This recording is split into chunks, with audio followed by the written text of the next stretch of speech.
see. Says we're live. Okay, ground control to Major Tom. Come in. Do you copy? I'm here. Okay, it's working. All right. What's up, Moto Buddies? This is Mike from Taco Moto Co. and Baja Taco Tours. And we have our weekly show we're doing right now. This is our, oh, damn it. I need to write this down. Taco Moto Tech Talk with, and then ... And then today we have special guest Derreck Harris of HP Racing Development. Derrek is a little bit northeast of San Antonio, Texas, and runs a race shop out there, an engine tuning shop. We're going to get into some of the magic that he does, but Derrek is like a genuine wizard. There's guys in the industry who are kind of those go-to guys who are innovating new things. They're sort of pioneering new ways to do things. Some of these guys are out there creating some of these new products or really working at very high levels with products that are already out there in the market. And these are the guys that answer all the questions. These are the guys who are sort of like the final word and the go-to people in certain categories. And when it comes to engine management in four-stroke and especially two-strokes, we'll get into that with Derrek here in a little bit. Derrek is one of those guys who's operating at the highest level, and somebody who I have known for a while now in the industry. And we'll kind of get into how he and I know each other and what some of the overlap is that we have as far as tuning and what we do together in that space. And so tonight we came up with a list. I've done some compiling of some of the most common questions that I get. I get asked all the time these questions about engine tuning and engine management. A lot of them I'm able to answer myself. Some of these, I have to admit, my answers are just sort of like re-coughed up, cut and paste text versions of what Derrek sends me. I'm not ashamed to say that I will tap out and maybe reach the end of my talent or experience sometimes. And Derrek is sort of like one of my lifelines. I've got other guys that I go to, and I'm gonna. Derrek, do you want to go through?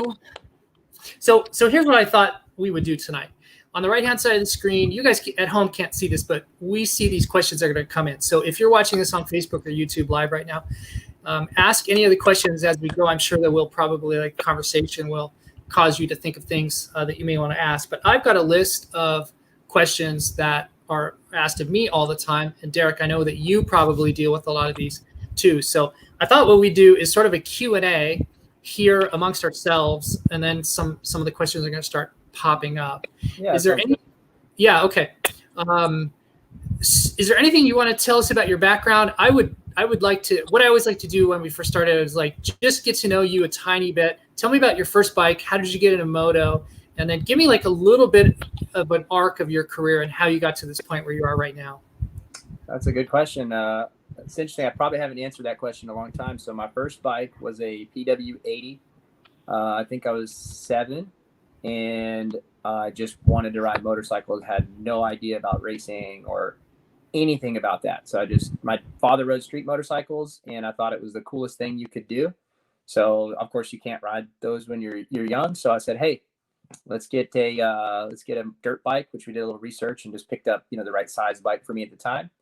And I fell in love with riding immediately. I always was into bicycles and stuff like that. And then just in sports and whatnot, did that my whole younger life. But yeah, motorcycles was like love at first sight, just the thrill of it and the challenge. And so, yeah, started out there. We moved from North Carolina at that time back to Texas. And basically Texas doesn't have very much public land or opportunity to ride.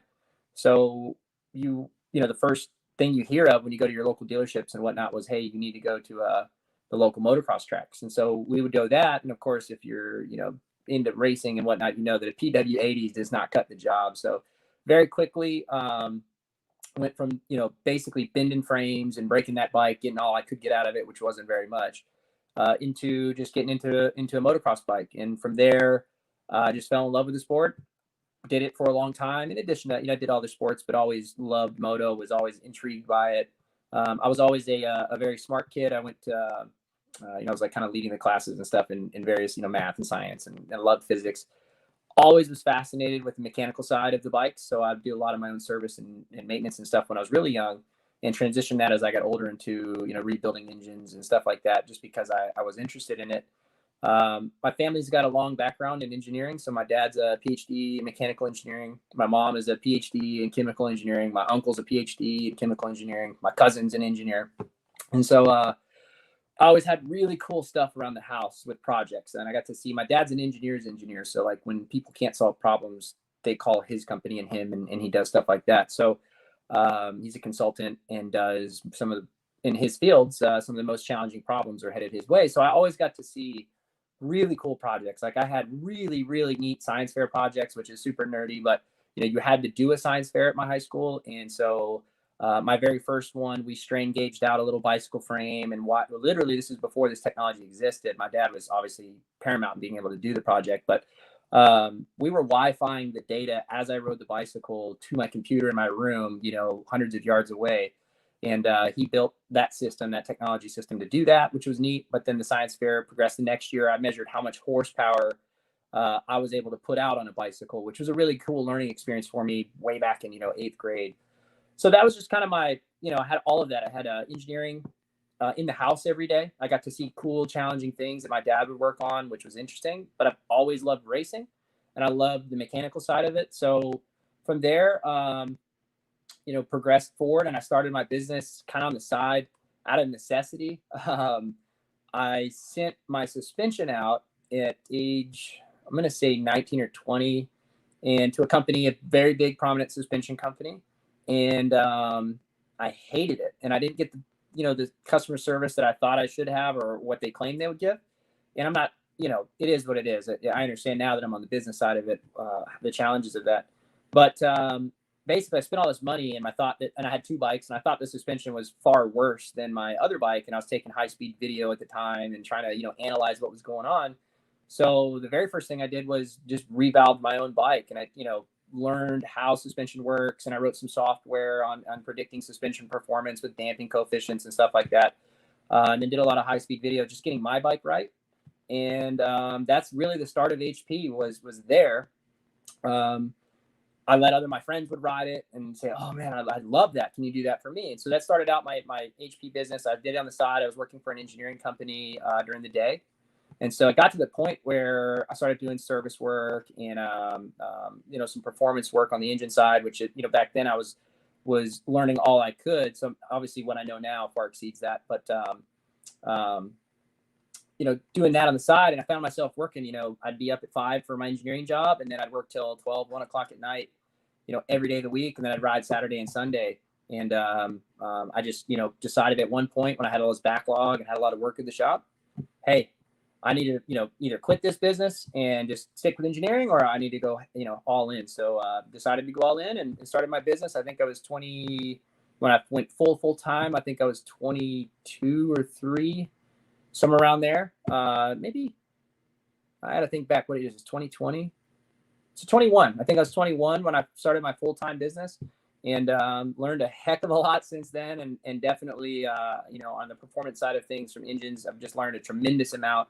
I wouldn't say, ironically, the more I know, the less I know, which I think is interesting. I like those challenging theoretical questions. So sometimes you get to a point where it doesn't really matter, but just you want to know, the result doesn't matter. You already got the result you want, but you want to know why certain things work or why certain things don't work, or, stuff like that. So, yeah, stay in touch with the engineering side. Thankfully, I have my dad to do the really, really nitty gritty stuff that I can't do anymore. And that's how I got my start in moto. So, or in that. And then as far as racing went, I was a pretty good local rider. Nothing like, local pro at my best, and nothing spectacular, but I, rode a bike better than most, which is not to say I'm anything spectacular. The guys we see on TV are truly spectacular, but I just love it. I don't know about your show guest, but for me, there's not many things that compare to the joy you can get when you ride a motorcycle. It's just a lot of fun. So that's pretty much it in a nutshell. How I got my start. Okay, so you started full-time at 21, and what are you now, like 22, 23? Yeah, I still look young. So I'm 33, going on 34 here pretty soon. Okay. Dad and mom were both engineers, and then your uncle, are you guys was it oil business, or is that the field they're in? Yeah, so I don't know. My dad's like a whiz. He's like a savant. I think he's possibly like Asperger's a little bit. I mean, just, and I'm not saying that makes you smart, but just kind of his personality quirks are weird, but he's crazy smart. And, you know, in the school he went to, he literally broke all the records for what they had for testing background. That's before the internet. So there's no real ways to kind of prepare yourself better than previous, you know, classes had. And so he was just really good at that. He skipped a couple grades when he was younger, went to college early, blew through that, got his PhD, you know, early, all of that stuff. And my mom, she's really smart too, but they're totally different people. So that's kind of interesting. But yeah, she's a PhD in chemical engineering, and she's actually an immigrant from that side of my family was displaced in World War II from Poland. And so my mom's mom went through concentration camps, you know, and did all that. Ended up in Canada. She ended up being just poor as could be. I mean, literally the Polish slums, didn't speak English until she's probably 9 or 10, and then put herself through school. And so she's very smart, very, for a woman, very logical. Which is, you know, I say that, you know, I'm not saying women aren't. It's just she's very calculated. Go ahead and write your comments now about that. Yeah. Blow us up in the comments. Yeah, she's just a little bit different than you would normally. You know, maybe less emotional. So maybe that's why she was drawn to engineering from a get-go. She just, when I talk to her, she's still fascinated with things, you know, and stuff like that. So, and then my uncle on my dad's side, he's a PhD in, I'm not exact, I think it's some form of chemical engineering, although I think I don't recall exactly, but he ended up being a professor and a dean of engineering, and that's been his, you know, he did private sector for a while, and then he did that. So yeah, a bunch of, and then my cousin's a, you know, a mining engineer. So yeah, just a whole family of them. Okay, so you got all that going on, and then you're playing with dirt bikes. Yeah, I'm the odd one out of the family. You know, I'm the Beverly Hillbilly of the family for sure. But yep, just ate up with them always since day one. Okay, so let's jump into some of the questions that I get asked all the time. One of them, I think, is common, and maybe this is a good segue because you're talking about chemical engineering and you're in Texas and petroleum. Guys are always asking me about ethanol fuels, running ethanol, non-ethanol, race gas versus aviation fuel. There's all kinds of like misunderstandings about this. Talk to us about what we should be running in our bikes, and then break that down into 2-stroke and 4-stroke sides. You know, it's a really complicated question. I'm not a fuel specialist like some people might be, but you know, just through empirical testing and then some of my friends within the industry that I've leaned on in the past. So, you know, honestly, if you have a production bike and you haven't done anything too crazy to it, if it's a 4-stroke, pump gas is really hard to beat. And there's a lot of reasons for that. Namely, there's billions of dollars of R&D that go into it with Shell and Exxon and all the companies. So there's more R&D behind that fuel nowadays than maybe most people appreciate. It has to do with how it cold starts and how it acts when it gets hot. It's actually very clean burning nowadays. I mean, incredibly clean burning. And so that's something that they've worked really hard on the additive packages with. And it has good characteristics in all of those segments. So, for example, it starts when it's cold and it still runs good when it's hot. It doesn't have fuel boiling issues or any oddities with that. And that has to do, I think, personally, a lot with what you would call its distillation curve. And it has enough light ends, so things that evaporate at low temperatures.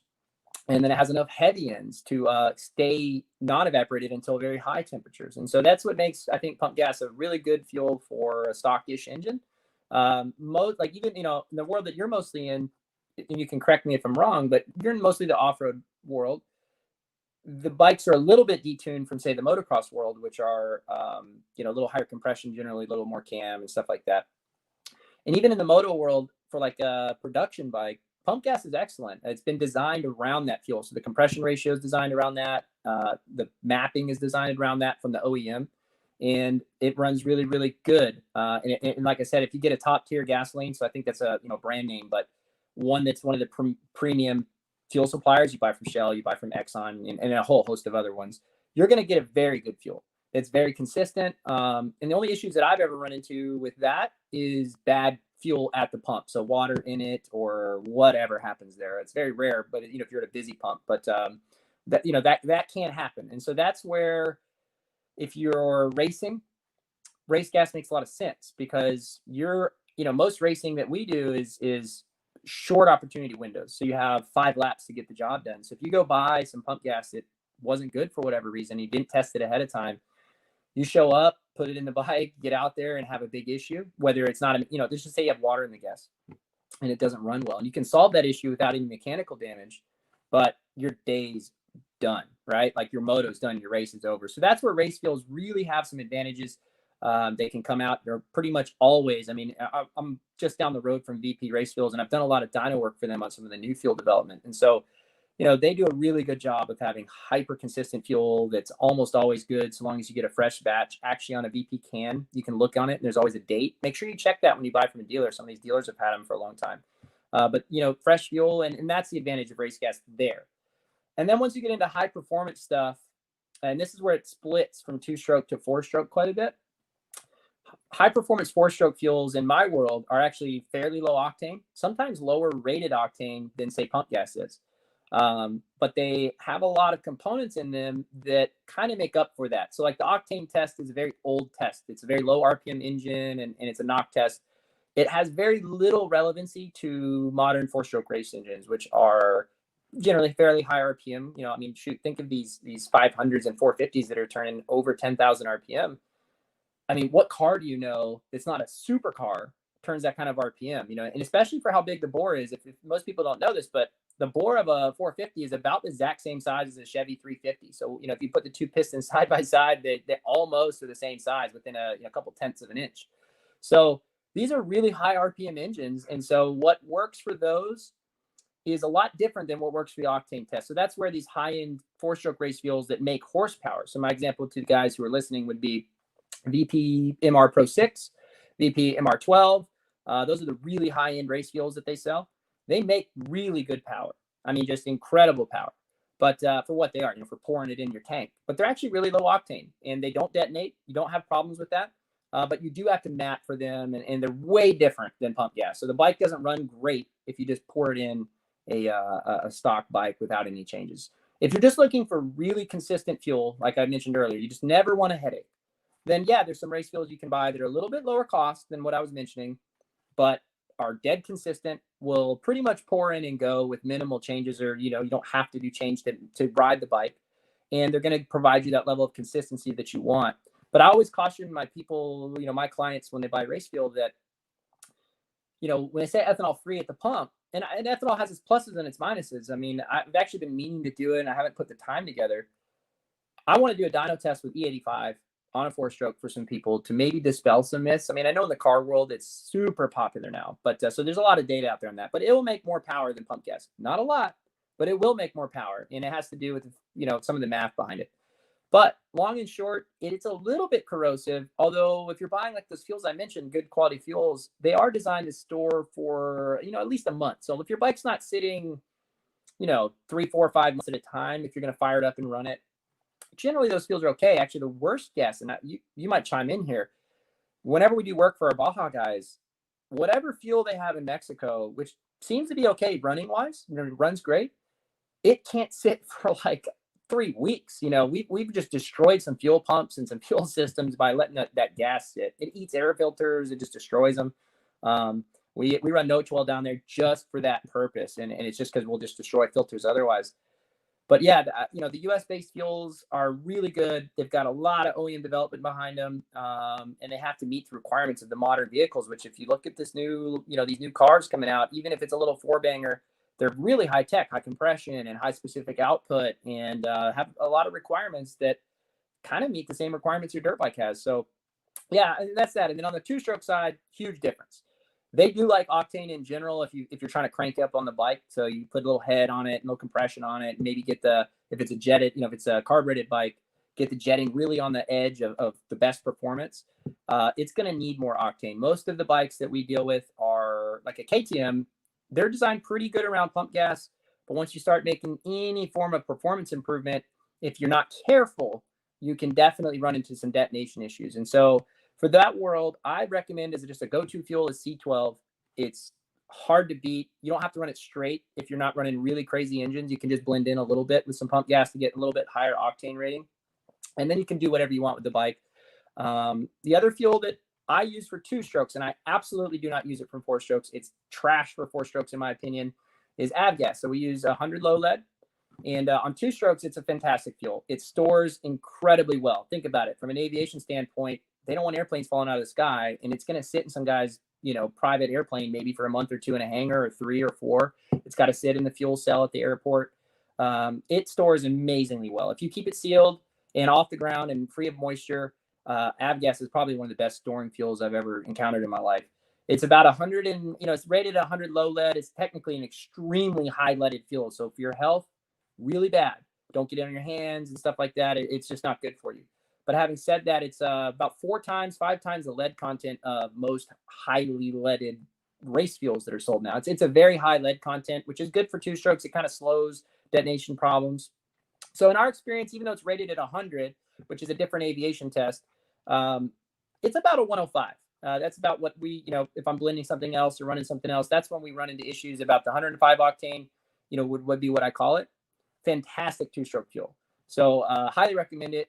And also, if your viewers want to save some cash, it works awesome in weed eaters and well, I'm blanking on the name of the dang thing, blowers, stuff like that, leaf blowers and edgers and trimmers and lawnmowers. And even if it's a 4-stroke, because it sits extremely well, it's low cost. I think right now it's $4 a gallon in our area.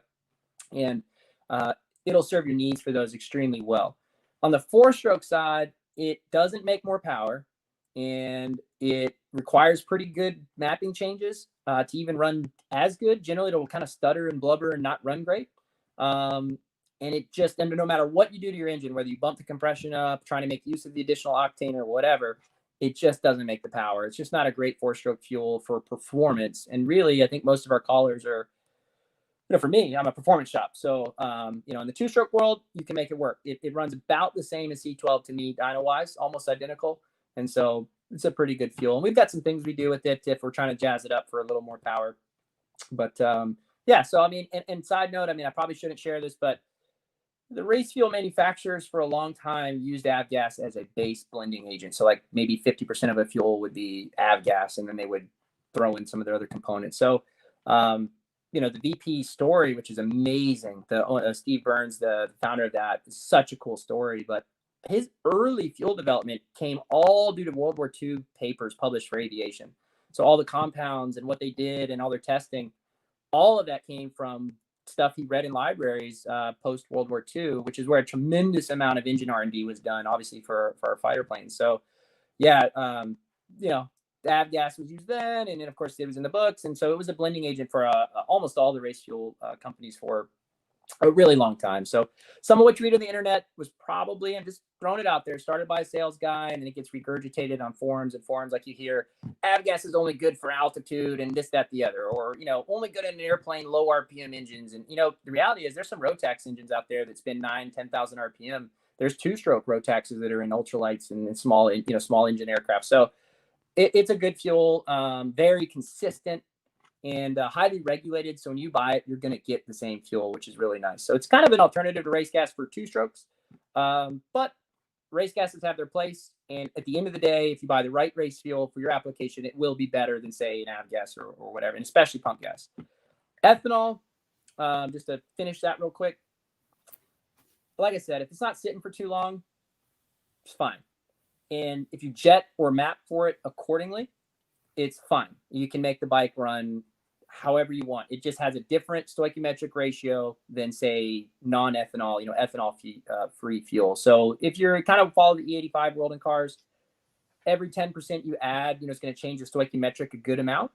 And you have to make those adjustments within your mapping or your carburation, which is pretty much gone by now. But, if you don't do that, yeah, it'll run like crap. It'll run too hot and cause you a lot of engine failures, especially in 2-strokes. They can overheat really easily. So it has its issues, but if you're mapped correctly, which is what most of the OEMs are mapping for, like if you buy KTM, it's been mapped for 10% ethanol, just how they come. So yeah, it's not the end of the world, but don't let it sit for, too long. And you'll definitely pay that penalty, even a lot of time and hassle with cleaning it, or maybe some components. Like we've had some fuel pumps that have sat for too long that are just junk. They don't work and locked up and all that stuff. So yeah, that's my take on fuel, as short as I can put it, I guess. Okay, dude, that was epic. So that dispelled a lot of myths. There's a lot. I read these too in the forums, where a lot of guys are just preaching on avgas for their 4-stroke big bore bikes. So like 500 guys, you go in the forums and they're just like, avgas makes my bike run better. I think there's a lot of placebo output going on with this sort of thing. And so you're poking holes in some of those, what the bros are talking about here. We're talking with Derek, who's clearly a pro. If you're running an aftermarket ECU, so you've got a Get or a Vortex, are those being mapped specifically to like that E85, that 10% ethanol fuel, or are they being mapped to something different? So I do almost all of my R&D on what I can get at my local pumps commonly, which is usually around E10. So, 10% ethanol, what the common consumer is going to be able to buy. And so that's what I map my bikes on. And I usually buy from Shell or Exxon, or we actually now have VP gas stations in our area. They're not selling VP, of course, they're rebranding whatever they sell. But for me, that's how I map, because literally for the average consumer, it's a hassle in a lot of parts of the country to find ethanol-free fuel. And if you do, like in our area, it's 87. So it's really, really, it's hard to find a 93 or 91. In our area, we get 93 that is not going to have E10 in it. So I map for that. The good news is if you get ethanol-free fuel, it makes the bike run a little richer. So you're not going to do any damage. You're going to be a little bit on the rich side of absolute best performance. But one of the nice things about mapping, especially on 4-strokes, on 2-strokes, this is not even remotely true, but on 4-strokes is that you have a pretty good window of air fuels that runs almost identically. I mean, they're not exactly identical, but when we're talking the grand scheme of things, maybe 1 or 0.5% difference in performance. So yeah, I map usually around E10, and most fuels are that nowadays. I think I forget what it is. I think allowable up to E15, but for most people, you're getting around E10, and that's what I map for. And I don't know personally on the Vortex side of things, although I do know that like the production bikes are coming mapped around that. So if you were to map for not that, for straight ethanol free fuel, your bike would not be as ideal and as performance oriented as it could be. And if you're buying a Vortex or a Git or anything to get performance, I mean, and there's other reasons, obviously, we'll get into why you can buy them. But if you're a performance guy, yeah, you're going to want to be mapping closely to the fuel you're running and for its needs. So yeah, that's my take on it. And that's how we do our maps, which is a lot of what I know you do, a lot of your own custom tunes, and you've had some input from me on that. But yeah, a lot of that's baselined around E10 as a starting point. And so kind of to give your viewers on the 4-stroke side of things, the difference between, say, avgas versus just straight pump gas. On my dyno, on almost all the bikes, it's almost the same number. It's not as much of a percentage as I expected. It's just about the same number difference. I usually see about 1.5 horses less at, minimum 1.5 horses less power with avgas than I would see with just straight pump gas. And even sometimes it's more than that. In some of the bikes that we run, if you're really low compression, like these 500s are, you're not making use of any of the octane that the fuel has. The burn speed is really slow with the additional lead and high octane that it has. And so you're just losing a lot of performance. Now you can get a little bit of that back and get it to about the 1.5 horse gap by advancing the timing a little bit. But at the end of the day, one thing I've learned in 2-strokes is if I can not have to advance the timing and get the same performance, well, then it's a win-win. I'm putting less heat into the engine and a whole host of other benefits. So, I think some of your viewers, if they really placebo test this, they didn't tell their buddy, they blind tested it, and they were to go run 87 versus 91 or 93, and they were really blindly testing, they'd probably notice that 87 ran better, had better throttle response, was a little bit more powerful and a little bit quicker. And that has to do with the things we talked about, where you're not making use on these lower compression engines. You're not making use of the octane that it does have. So, you want a fast burn speed, and that comes down to the theory, of the engine cycle. But the faster the burn speed, the better. It's just what you want. So that's what those super high-end race fuels I mentioned earlier. They actually require less ignition timing to make optimal performance. So like when we map for our outdoor national bikes or our Supercross bikes that we do that run that gas, we run considerably less ignition timing than you would run on pump gas or other race fuels. And they make more horsepower that way because they're a faster burning fuel. And so they require less ignition timing. So yeah, avgas for me, not a 4-stroke fuel. Now, as I mentioned, you want it to sit there for 4 months. You don't want to mess with it. If it's a bike you have in Colorado that you travel up and down for, great. I mean, no big deal. Go for it. And it might change the power delivery. Like I said, on these bikes that are stock, that are, as we know, generally way too lean, it's going to make it run a little richer if you go from pump gas to av gas, because it's not oxygenated and it's got a very light, it's a very low specific gravity.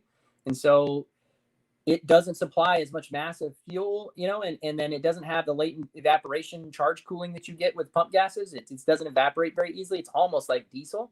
And so long and short, their bikes may run, if they're all stock, a little bit better on it, placebo effect wise, or with the way they're judging it. But in my opinion, from a purely performance standpoint, it's just not the fuel to go with. But again, if you want it to store really, really well, go for it. It's the best storing fuel, I think, on the market of anything you can buy.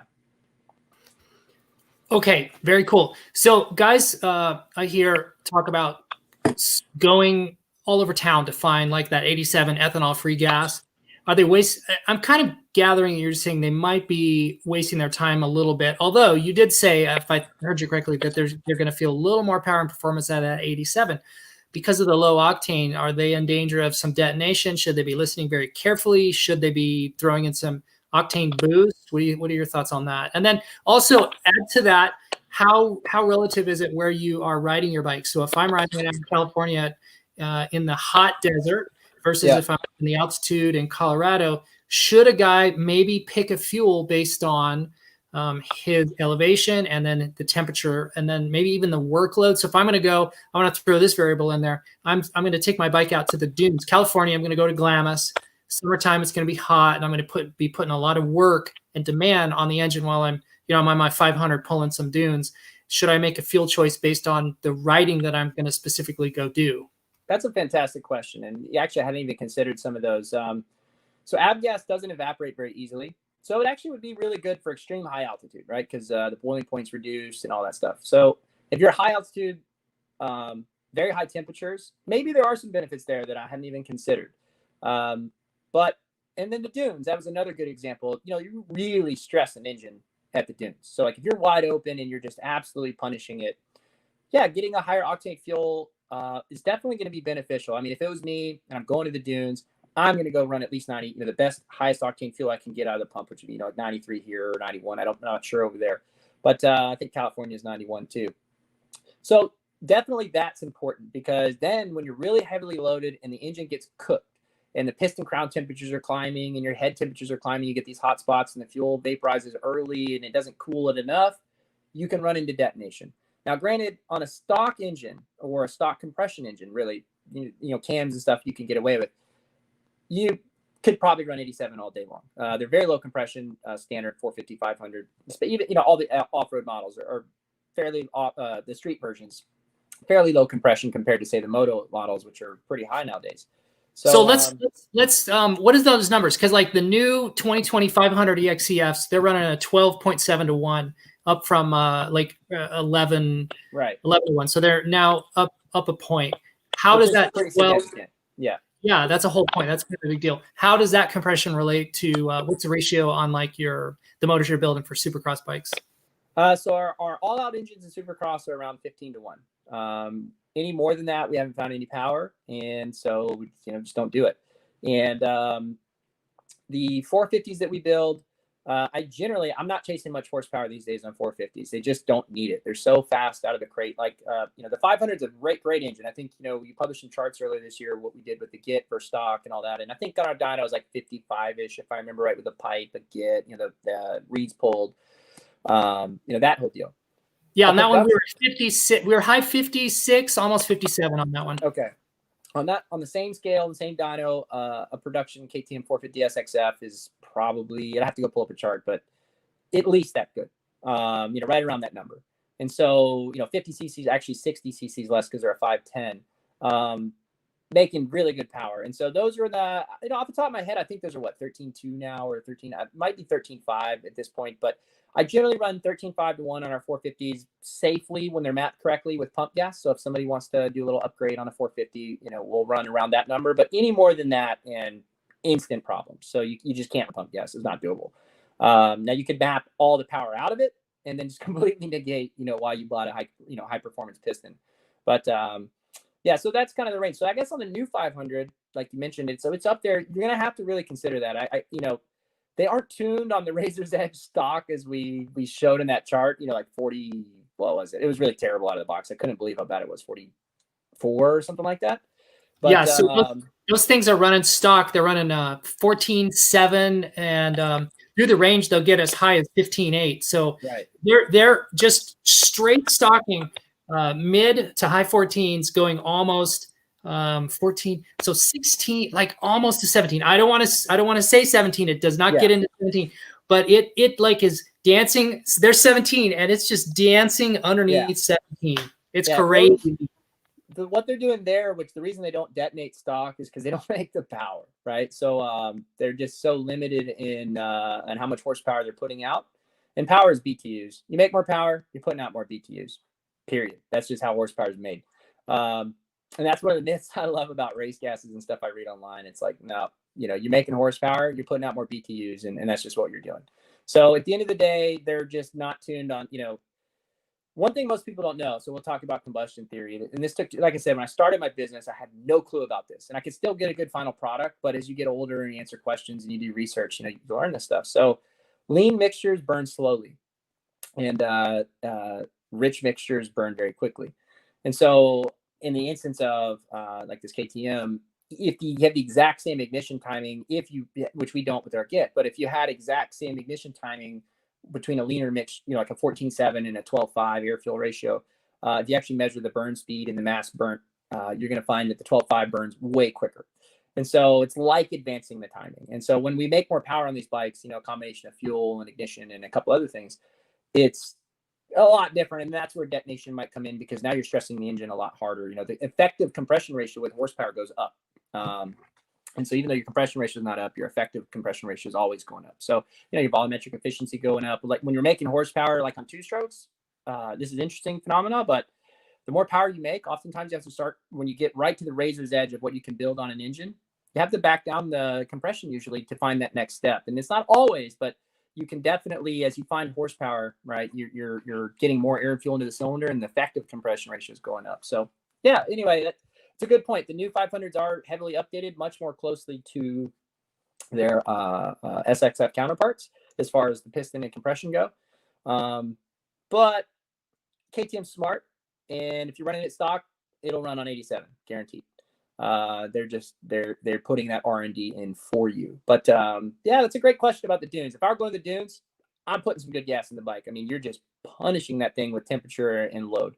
So if you're on the road, I don't think you can get it hot enough, right? If you're loading that bike 100% on the road where you're just wide open at max power, well, you're going to be going really fast. You're going to have tremendous cooling through your radiators and whatnot. But in the dunes, that's a whole nother story. I mean, that's when people ask me to build two strokes for dunes, it's like, man, this is a bit of more of a challenge than other types of racing. I like it when guys take their two strokes to the dunes, because that's a call for an engine rebuild. Yeah. Homies running two strokes at the dunes is really good for the rebuild side of the business. Like spinning cash, right? So yes. So just to circle back, because I want to see if we can get real clear on that. If a guy is running that 87 and he's going to be punishing his motor, he's a good candidate to throw low octane in there, especially if he's on the new higher compression 500s. And I get asked this. We talked about you brought up Mexico gas. The thing about Mexico is, as far as Baja gas, is it comes out of California or Texas. And so they're getting an American blend product. There are no refineries in Baja, Mexico. And so when you go down and you're riding in Mexico, you're getting the same gas you got at the pump in, San Bernardino. The difference would be that gas may have taken it could have taken a long time for it to get to you. Now, if you're getting at a high volume gas station, Pemex in Ensenada or somewhere where there's a big turnover, that's one thing. You're probably going to get the same gas tank that you got in San Bernardino. And so I don't have any issues about that. It's when guys go deeper down, and to your point, gas has been sitting in multiple 55-gallon drums along the journey. So a guy in a ranch out in the middle of nowhere went into Ensenada to get it, and he put 4 or 5 55-gallon drums in the back of his truck. He filled those up, and then those made their way down to Catavenia, where you got them, and they've been sitting behind his house in the sun and venting. Yeah. They're not sealed. They shouldn't be. They're going to explode, but they're venting. And so all those VOCs, and it's just sitting there. venting out. By the time you get it, that effective octane is, if it started out at 93, it's probably, well, he put it in by premium, he probably about 87. It's now down around 81 or 82 or whatever. Right. And what it's losing is those light ends, like we talked about. So it's just they're evaporating off and they're gone. And I will say, I mean, I know there's a difference. I haven't tested it, but it gums up quicker without a doubt. And it eats air filters like crazy down there. I mean, you can't bring most glued filters; it just destroys them. So I do believe that maybe some of the additive packs that we get here in the U.S. at the higher end gas stations. Now, this isn't true of every gas station in the U.S., right? Like, there's only certain gas stations that sell what are called top tier gasoline. So because I've gone to some, I have a rat hole of a gas station down the way from me, and they're like 20 cents cheaper than anywhere else, always, right? And they're probably exactly Mexico gas. I mean, I guarantee you that's what they're getting, but they're definitely getting something that they can purchase from the refinery that doesn't have all the goodies in it that some of these other gas stations do. So I would say, I agree with you entirely, though. Mexico gas is a little bit suspect, although we've made it work. But with our pre-run bikes down there, we're never pushing the boundaries like we do on the race bikes. So, we definitely look. I give people the XR 650 mentality, which were bulletproof bikes. They're not the fastest thing in the world, but they're going to get the job done always, and that's because they're just not built for straight out performance. So, yeah, I'd agree with you entirely there. Mexico gas not the best, and like you said, the other issue, like you said with 87, when you buy 87 at the pump, if it's in a hot area, it's probably not 87, no matter what you do. So definitely something to keep in mind and whatnot. And that's where that's like I said earlier, the benefits of race gas is consistent. As long as it's fresh, you look at the can date, it's just going to be your best option for the most consistent. Let's say consistent performing fuel. It's always going to pour in and run the same. So, down in Mexico, when when our teams and stuff are racing on race day, we get Baja pits, and they have every year it seems to change, but they have some form of a race fuel, so it's either Sunoco or VP or I think they're doing FNL or whatever they're doing for each year. And what we've always tried to do is find out what that fuel is, get our hands on it, and then do our development and dyno testing and make sure that, hey, this mapping and this stuff works and we don't have any problems. And they do a good job. I'll have to give them credit. But we started, sometimes you don't get the gas you expect. And I think somebody pocketed the fuel they got, put a little pump gas in. They cut it out. Yeah, they cut it. Yeah. So we, the team that I used to do a lot of work for has evolved, and they do their own pitting now. But they have a tremendous amount of bikes now, so they can make it work. So I've sent guys your way, Derek, who want to run specific fuel. So you've got guys who are really kind of high-end riders. They're a little bit fussy about what they put in their bike and then how it's tuned.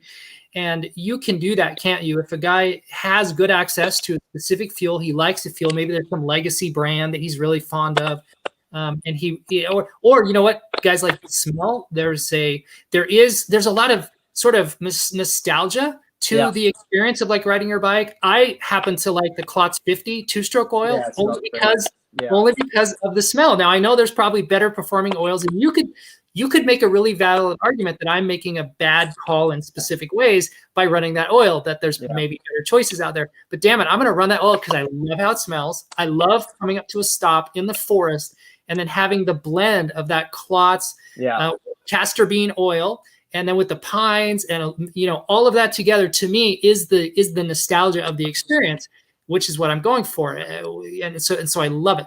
Now, that said, that's a little side detour of tangent there. There are guys who have good ready access to VP fuels or whatever, and they can get a hold of you and say, I run this fuel. Like, I buy it by the 55-gallon barrel full. I keep it in my garage. Right. Every time I ride my bike, I'm out on this gas. And it's the case then that you can tune their get just specific to that gas for optimal thing. So I obviously have a VP offers and all the race fuel manufacturers do, but a VP offers probably well over 100 blends, probably 200 blends or something. So I haven't tested every fuel they have, but we test the normal go-to fuels that people run. So obviously for our really high-end stuff, we have our Pro 6, which is basically what everybody runs in the Pro Nationals if they run VP. And that's pretty much most of the field nowadays. For the amateur or the average consumer, T4 or VPR are becoming extremely popular. So that's something that we put a lot of time into. That's what most dealerships will carry. So, it's kind of, we take a survey, so to speak, of what is, I call my VP guys, what are you guys selling? Okay. And that what dealers, what are they carrying? Okay. So we go look at that, and then we make sure we have maps and stuff that work for that. And as I mentioned, I used to do some of the dyno testing for some of these new fuels, which they haven't come out for a long time, because the last one that we did do for VP was actually T4 and VPR. So we were doing the pre-production dyno work on that fuel. And before that was VP4. Now it's called 4.4. I think U4 was the very first name of it, and then it evolved to 4.2 and 4.4. So we were doing a lot of testing pre-production for that. So I'm very familiar with what VP is kind of selling and what their desires are. And then we try to map, we learn that fuel, learn what it likes, and then try to develop maps that work really good with that, and keep that catalog around. I got a cat in here if he jumps up. So yeah, I can map specifics, and especially, over the years, I've gotten to understand their groups of fuel. So for example, C12 is a specific fuel. This is my cat. He keeps the rodents and mice out, which is why we have him around the shop. He's vicious, but friendly at the same time. So anyway, so I've kind of learned with various groupings of fuel what works pretty well. So if you buy C12 or 110 or C9, they actually map very, very similarly. And so that's something that we try to keep in mind, or like T4, VPR. And then there's a couple like NS109 or U44. Those are very similarly mapped fuels. And so we kind of keep that around and just kind of revisit those tests. Anytime I get an extra day, all right, we got this bike in the dyno, I'm doing some mapping work. Let's go get 5 race fuels and make sure that what we've learned in the past kind of stays true today. So if you have a specific fuel you like, let me know, and we'll make sure we get a map for you that works well. And there is differences. So it's important to note that this guy's hilarious. It's important to note that there are differences in that fuel. So, once you choose one, if you like it and you have a long history with it, you should probably stick with it. Okay, let's jump over to a question that came up. Let me throw this on the screen.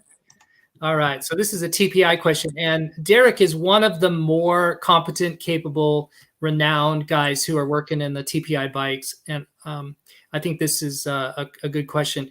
Is the map any better on the 21 300 TPI? So he's asking about a Husky TE, but it's the same for the KTM model. Is it lean? Trying to figure out if I should go for a tune or an aftermarket ECU. Man, that's a tough question, because so in 2020, what if you, hey Derek, what if you do this? What if you go through the progression of the models? So wasn't 17 the first year of the release? It was a 250. You could get a 17 250, and then in it was like a late release, basically 18. So 17, 18, very, very similar. They weren't very good out of the box. Let's just be honest. The mapping was all over the board, and the consistency of riding the bike was really poor. So like when you rode it, you didn't know what you were going to get. And I actually have some, again, I'm not going to share names because I'm not supposed to know this, but I have some people that I know who are in the production world of these types of bikes and are doing that testing. They've been doing it for a long, long time. Like EFI has been a challenge for two strokes for an incredibly long time, since the late 80s and early 90s. And so even in pre-production testing, they knew that it wasn't as good as a carbureted bike in ride character and feel. When it first started out, like say the first 17, 18 model, probably half the test riders didn't want to ride it, right? Carb bike, better. And that's saying a lot. And then as we've progressed, so like 19 got a little bit better. They addressed some of the little things that they had encountered. And then by 20, so this new year model, out of the box, they've done a really good job. There's a lot of power to be had with an aftermarket ECU. So like for us, we're Git. We're making with like the Git alone. I have those charts somewhere, but I think it's like, I'm going to say 3 or 4 horsepower minimum, maybe 5, and gains everywhere. But if you throw in a head with that and then mapped all together, I think we're getting, just tremendous gains out of that. So completely transforms the bike. The question then is it lean or is it rich? So this is a really complicated answer or question, and I don't know if you want to get too into depth with it, but this damn guy. Anytime I talk, he's got to come around. So if you want to get into depth on it, give us. Don't forget that most of us are just knucklehead, mouth breathing dirt bikers, and so do get into some of the tech talk about this. But don't take us too far out into this because you're going to have guys popping brain cells all over the place. I'm going to try to, one thing I do is just talk in layman's terms. So don't see me around my dad because then it's a whole different discussion. But, my ex-girlfriend, she knows me as what we're talking here for the most part. And one day he came over and she was like, I thought y'all were speaking Spanish or something. So I always try to, sometimes I'll dumb it down too much. And then sometimes I'll, maybe hit over the mark occasionally. But anyway, what you have to imagine, this is what I try to tell people, if you really think long and hard about this, what your idea of lean and rich comes from carburetors and carburation experience on a motorcycle. So everything you know about rich and lean and riding and tuning came from, because you can't compare 4-strokes and 2-strokes. They're just way different in this form of tuning, is carburation world. So let's say your carburetor's too lean. Well, it's pretty much too lean all the time, right? You just don't have it set right, and it's too lean all the time. And so on EFI, because it's a lookup table, that's not true anymore. Which means that when the bike, like 18 and 19 TPIs, especially the 18, but as well as the 19, they had this lean character to them. So they would ring, ping, ping on decel, you back off and it sounded like an old 500 or, air-cooled 2-stroke, and ping, ping, ping. And they would detonate a little bit at part throttle, not enough to do damage, which I found really intriguing because the detonation is violent. We can encounter it on the dyno or on the road when we're testing or on the, around the shop. And it's brutal detonation, but it doesn't do any damage. And I think it's just not enough power. It's super low throttles and weird RPMs and stuff that it doesn't do damage, which is really, really weird to me, but something I can learn more about. But that lean experience you have, like, for example, on those 18s, is only at low throttle openings, maybe mid throttle, but that's where you ride the bike the most. So you notice it a lot. But if you actually, like in our testing, when we were testing them, when you got it to wide open throttle and close to it, because the maps blend and all that. So let's say from 3/4 to wide open, they were pig rich, which nobody would have told you in 18 or 19. And so, now it's been a couple of years, the cat's out of the bag. We did a lot of really cool R&D on this. I did some data acquisition that I'd never done before, trying to learn this because EFI is incredibly challenging on a 2-stroke, and I'll get into that later. But so they're really, really rich. And that was because KTM knew at all costs, we can't sell a motorcycle that the first time some guy takes it up the hill for 5 seconds, it grenades. And so they went way too rich with it. And, rich, when it's on the far, far rich side, provides a lot more cooling for all the parts and pieces. And obviously the specific output drops because you're too rich. And it also requires less timing, like we talked about earlier, which is good for reliability. So, yeah, the bike was at odds. It's like two different, Jekyll and Hyde. It was way too lean for 90% of the time you rode the bike. And that's what you notice.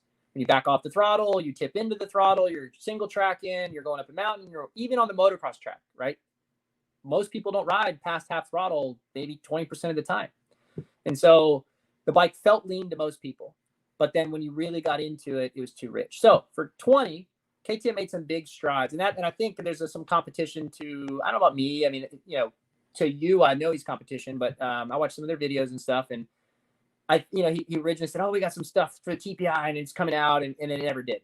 And it didn't because I don't think he was a 2-stroke guy at heart. He's just a tuner and he's smart in the 4-stroke world.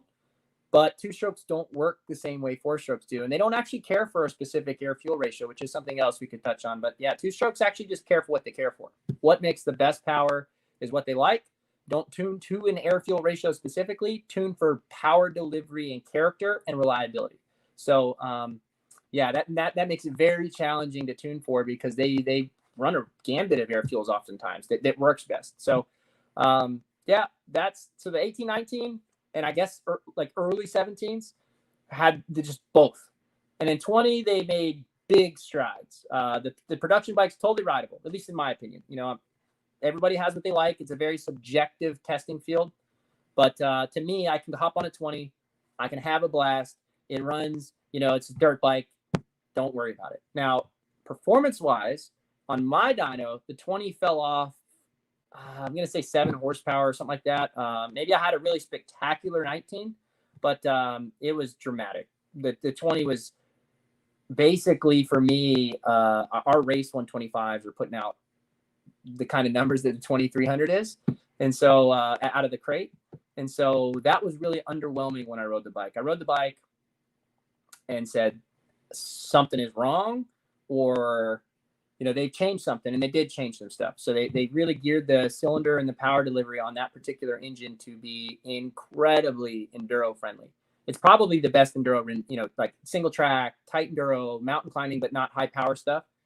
The best two-stroke engine I've ever ridden for that. Now, can we map it different? Yeah. Can we make improvements? Yeah, of course. That's what we do. That's what the aftermarket does. But for a production motorcycle, they crushed that. They did a really good job. The power is incredibly linear, incredibly smooth, no hits and dips.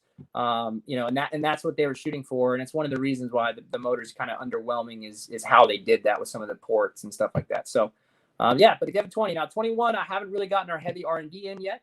But from what my contacts say, there's not a lot of difference with the 21 and the 20. So and we could talk about this too, to give your readers a little insight now, because it's, again, cat's out of the bag. It's an older model. So, our competition won't know this now, or even if they do know it now, it doesn't matter. On the previous model TPIs, 1819, it fired off one injector, at various throttle positions and RPMs. And then it brought in both injectors as RPM and throttle position increased. And so they were doing that because it's very challenging to have a small enough injector and then a big, you know, all-in-one injector to have small enough for low throttle openings, idles, and low RPMs, and then have enough injector for high RPMs in one. It's very hard to do that. It's one of the challenges of fuel injection. And so they were trying to address that by using one and then two staged.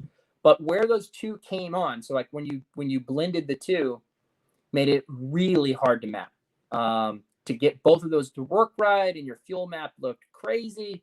It was really, really challenging. And then there's fuel distribution issues with that. And that's what the race kit addresses. So when you're injecting into each transfer port, and there's 4 transfer ports there, technically 5, but 4 big ones.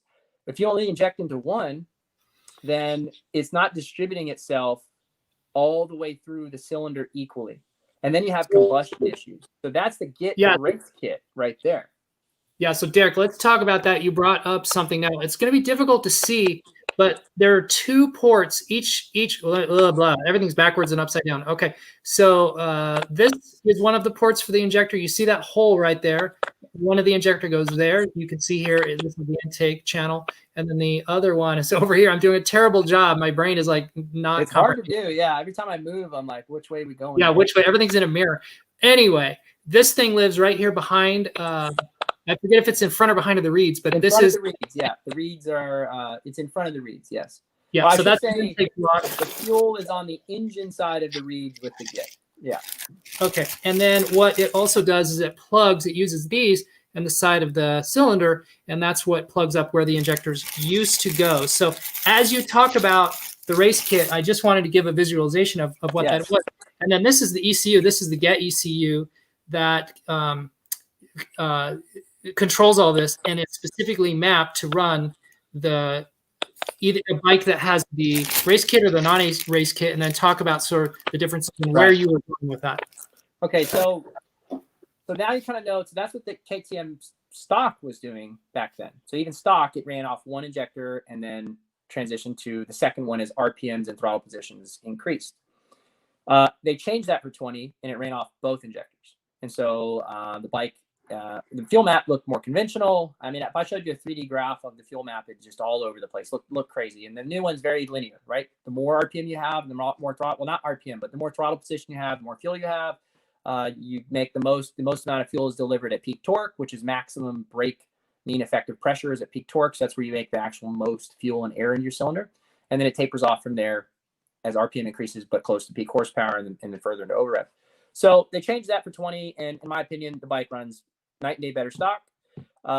With the GIT, very early on, they knew some of the limitations of transfer port injection. And I actually know a lot of the history of transfer port injection, which some of your viewers probably know, some of them don't. But there's a guy out of New Zealand named Neil who was a pioneer on this. Now, Neil is a savant, but we've spoken on the phone quite a few times, and I don't really think he knows what he's doing when it comes to this. But he just had this crazy idea one day. I'm just going to put the injectors on the B transfer ports is what I call them. And that's going to be awesome for emissions and he's right about that from an emission standpoint, because the two strokes have ports that are always open. There's no valve. And because of that, some of that fresh air and fuel that comes in a carbureted bike or in a bike that's injected earlier on goes into the cylinder, out the exhaust, and never gets back into the cylinder. And then that gives you emission problems. And so really why TPI came out is because Europe released these emission standards. I think it's Euro 4 or whatever the standard was. And that they had to. They were no longer going to be allowed to sell some of these bikes. So that's why they did it. So his idea, that's where it came from. Amazingly, somehow they tried to patent this idea. Even though he's got a YouTube video that's working on a YZ250 10 years ago or 12 years ago. And he had done the idea well before that. So he actually filed on that and won. They didn't get the patent awarded for this particular idea. But anyway, long and short, the shortcomings of that design. So if you imagine that we have, and I have a brilliant friend named Jerry Hall out of Arizona who this is his analogy. On a two-stroke, we have all 5 of these transfer ports, and 4 of them are the primary air movers. And so you can imagine that the air is like train cars. And each one of those ports is its own like train and track, because they kind of, even though they hit each other, they don't necessarily mix as well as you think they would. They stay very separate. And so if you mix the air and fuel in a carburetor, or like the Git relocation kit does early on, it evenly distributes itself amongst all of the incoming charge. And then all of the ports supply train cars that are pre-mixed with air and fuel. And they already have a good optimum mixture. If you only inject the fuel into, say, 2 of the 4 transfer ports, then you have some train cars that are all air from the other transfer ports. You have some train cars that are air and fuel from the ones that have that. And some of that mixes as it hits each other. But surprisingly, through CFD and just empirical analysis, you learn that it doesn't mix that well. So then what happens is you have lean pockets within your combustion chamber, and you have really rich pockets because you do need enough fuel to supply for all of that air. And you get really weird combustion from that. And that's why on the early models, like a really good aftermarket head can make a world of difference, because you can improve the squish action of the head and get more turbulence within the chamber to do a better job of mixing that air and fuel together. But when they ran the single injector setup and then transitioned to the second, now you really don't have good distribution at all. It's terrible. And so that's really where Git was early on with the relocation block, because the distribution was so much better. And recently, I tested it that year, and then I retested it this year on our 20 testing, just an injector relocation. So I actually did a lot of R&D this year for, even though Git, we only sell a relocation kit for 2020. My personal testing here, I developed it for the transfer port injection initially, and then I transitioned to the relocation kit, and I did all that testing in stages. And so identical fuel mapping, and we do enough data here to see if we're getting very similar air fuel ratios in the chamber and similar combustion temperatures and all of that, similar EGTs. So we kind of knew if we were getting about the same, air fuel essentially within the combustion point. Just doing the relocation kit was worth, I think, about 1.5 horses to 1.75 horses almost everywhere in the curve. And I think that's why, when Git decided, look, we're just going to offer this as a kit, there's just a lot of reasons for that. And those reasons are performance. The bike just runs better, in my opinion. Now, there are some shortcomings that we've learned in testing. The delivery changes a little bit. There's a hyper clean, lean sensation you get with the TPI.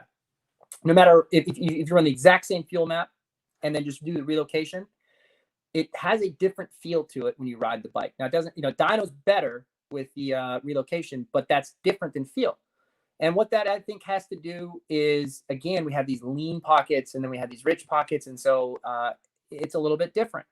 The other challenge that we encountered, and this is something that's getting kind of up there for your, for the average guy, but when you inject the fuel in the transfer port injection is hypercritical. So you have to imagine that we have a very short window where the charge is flowing the way we want it to, which is towards and into the cylinder. And we not only need to inject the fuel and get it to mix with that charge, right? But then it has to make its way into the cylinder, because if we screw that up, well, we're going to get some in the cylinder and then some in the cases.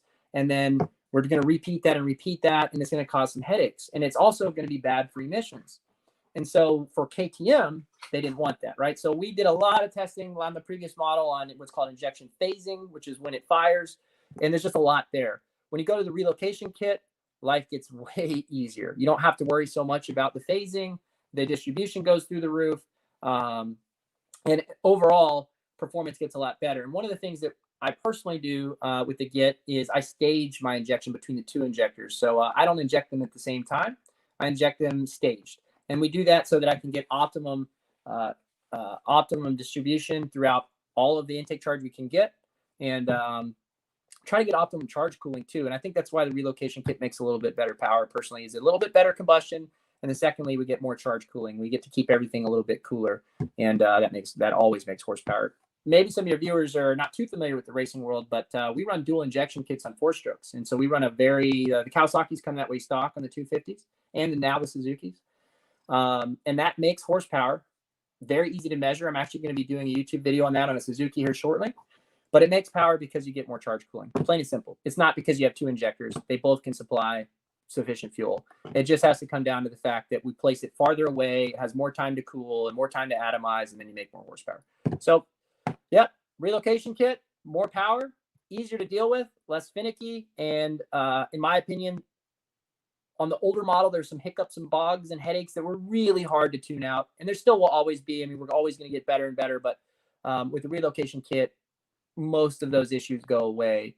And because of that, to me, it's a no-brainer. And I think there's that, one of these shops is selling a relocation kit with standard ECU because the benefits are measurable. Whether you have the Git or you do the relocation, for those reasons, there's definitely improvement to be made out of that. So. Dude, that was awesome. Okay, I'm gonna basically tag people and tell them if you have these questions just to watch the last 10 minutes of this, because that was pretty epic.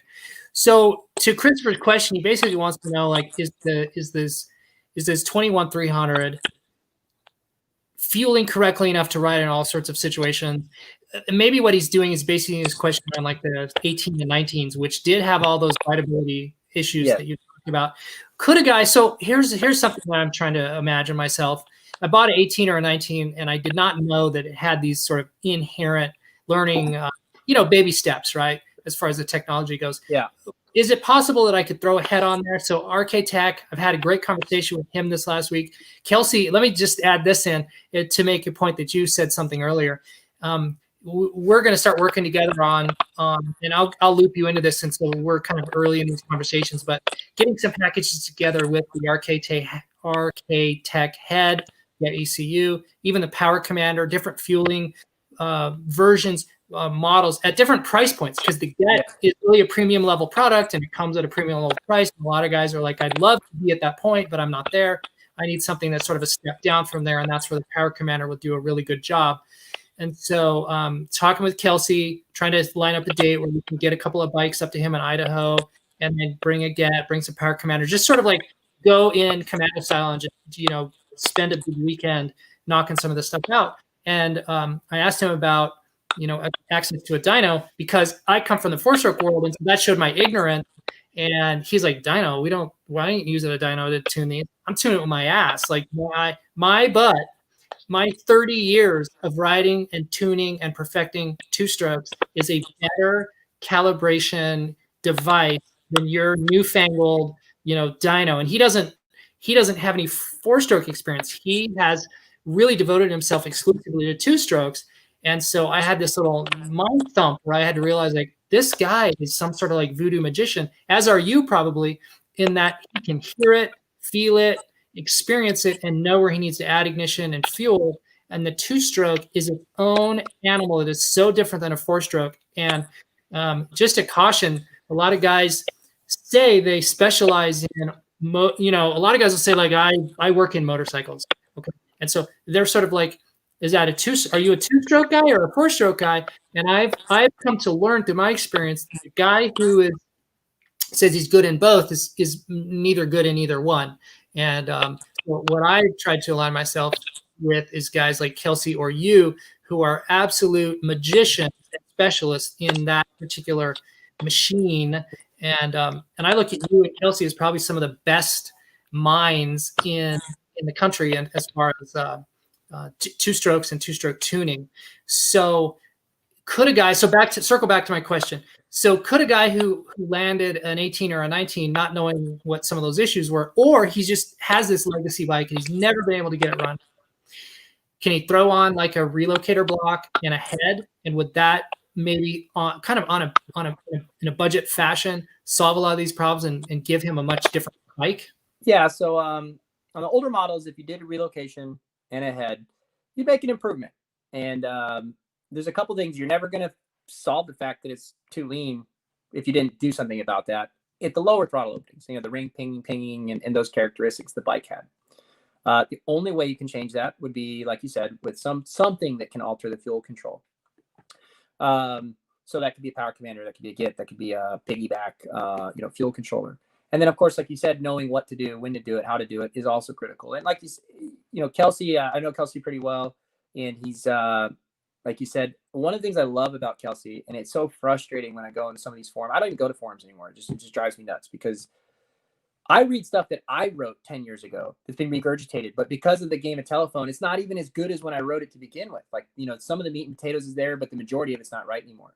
And I see that all the time, and it's just frustrating. So I steered mostly clear, but one time on one forum I was with Kelsey coming in, and thankfully he chimed in on something. But like you said, if you tune the way that a lot of 4-stroke tuners tune, which is their knowledge of air fuel, and they shoot for targets, and you try to do that on a 2-stroke, you get lost, and it just never work right.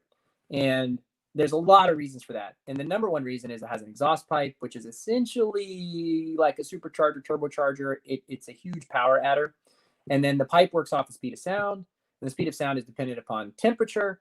And the temperature of the pipe varies infinitely as you're riding your motorcycle due to power output and throttle position and fueling and head. And all of these variables completely change how it runs and how long it's been loaded.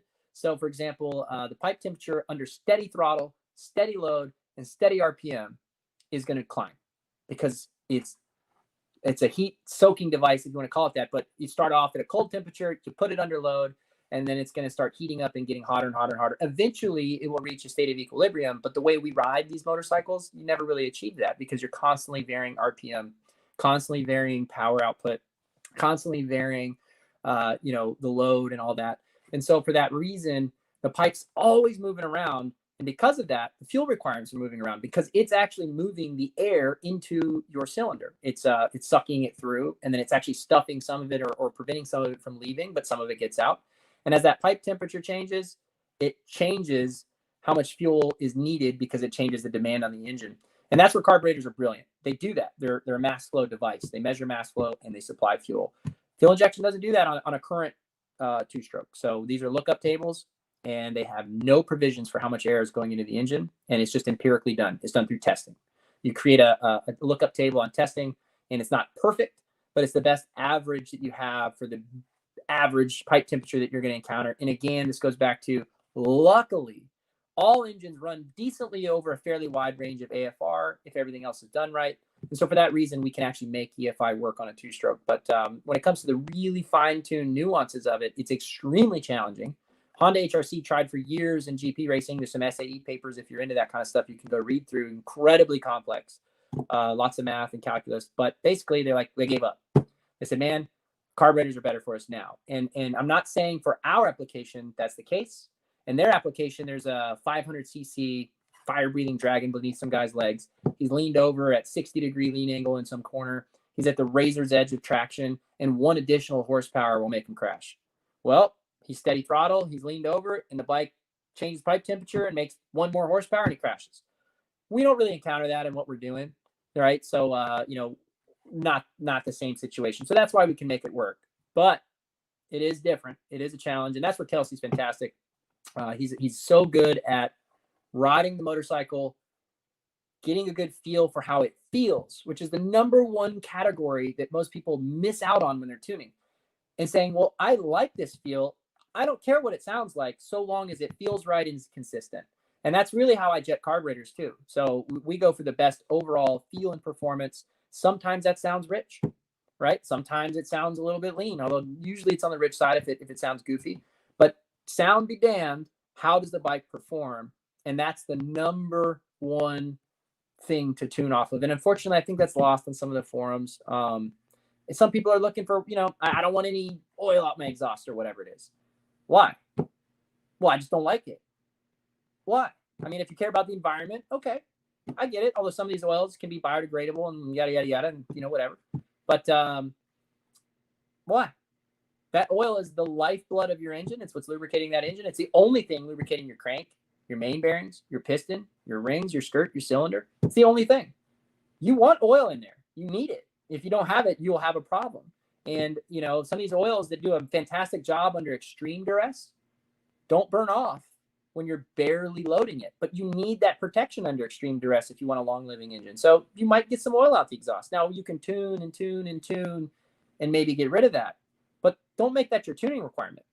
Make your tuning requirement how the bike rides, how the bike feels. That's way more important than, oh, I have oil out my exhaust, or it sounds a certain way, or I don't like this or that. No, just how does it feel? And if you like the way it feels, then you're happy. You should be happy with that. And that's one of the challenges. And I think Kelsey's so good about that. That's one of the things that, and I don't know, I know he tries to stress that upon his clients. And so it's really cool that you'll get to experience that if you get to go up there. He does a really, really good job of that. And he's been working with EFI for years. So in the sled world, EFI has been around a long time. And he's got some cool stories he shared with me one time. And those are highly advanced EFI systems because they've had to evolve that way. And like one of the sleds he was telling me about, and this kind of gives some of your viewers an insight, is how challenging this is becoming for two-strokes. He told me, and I don't remember what model it was, I'm not in that world, but he said that they actually pump the gas from the gas tank through the ECU before it goes to the engine so they can cool the ECU. They liquid cool the ECU with gasoline because it's got so much computing power and gets so hot. And so they're running a lot of computing power through that thing because they're really complex on those particular sleds. They're doing pipe temperature sensors and crankcase pressure sensors and a whole bunch of things that allow those ones to be even more advanced than what we're currently doing on our dirt bike world. But probably things we don't want. More complexity is going to lead to more problems for the average trail goer. So, yeah. But anyway, yeah. Hopefully that was enlightening for some people. I know it's like we went down a rabbit hole and I could go forever on it. Two-stroke tuning and EFI is brutal. It's really, really tough. But to answer the guy's question, you have a 21. Can you go ride it? Can you go flog it? Yeah, you can go flog it. You probably won't hurt anything if you keep it pretty stock. KTM's done a good job, and the power output on them is pretty weak. So they're pretty solid engines. Make sure you keep oil in the damn thing. You know, not premix, oil injection tank. And as long as you got oil in there, go ride the heck out of it. And if you want to improve the performance of the bike, give up Mike a call, and he's got a lot of options, and he's going to be adding some options here shortly with the head and like you said, the power commander option, or I think those the fuel controllers, which I don't really like those, but I definitely, the power commander is a really good option as well. So. Okay, dude. Again, so many questions I wrote down, so many little angles and roads we could now pursue. So let's talk about computing power. I want to talk about the get here a little bit in terms of why should a guy replace his black box with a green box, or if a Vortex is a yellow box, what is it regarding computing power that you're going to gain over the stock ECU? Take the 4-stroke and then do the 2-stroke. Why does processor speed matter, or does it, when you're looking at ECU? And so that's a question. And then on deck, I'm going to ask you a question about, well, let's just finish that, and then we'll circle back. I've got oil questions. So I've read in forums where guys will say, well, just disconnect on the TPI bike, just disconnect your oil pump and then run premix. So that's something I want to talk about. Also, 4-stroke oil. Oh, talk about like ridiculous in the forums, oil threads. Let's address that a little bit, because I think there's a lot of information that could be illuminating to some of the bros out there. So let's do computing power. Why does that matter? So every time we inject fuel, it essentially is going into the cylinder, and it's a pretty much 1-to-1 ratio. So for every cycle we inject, fuel goes in.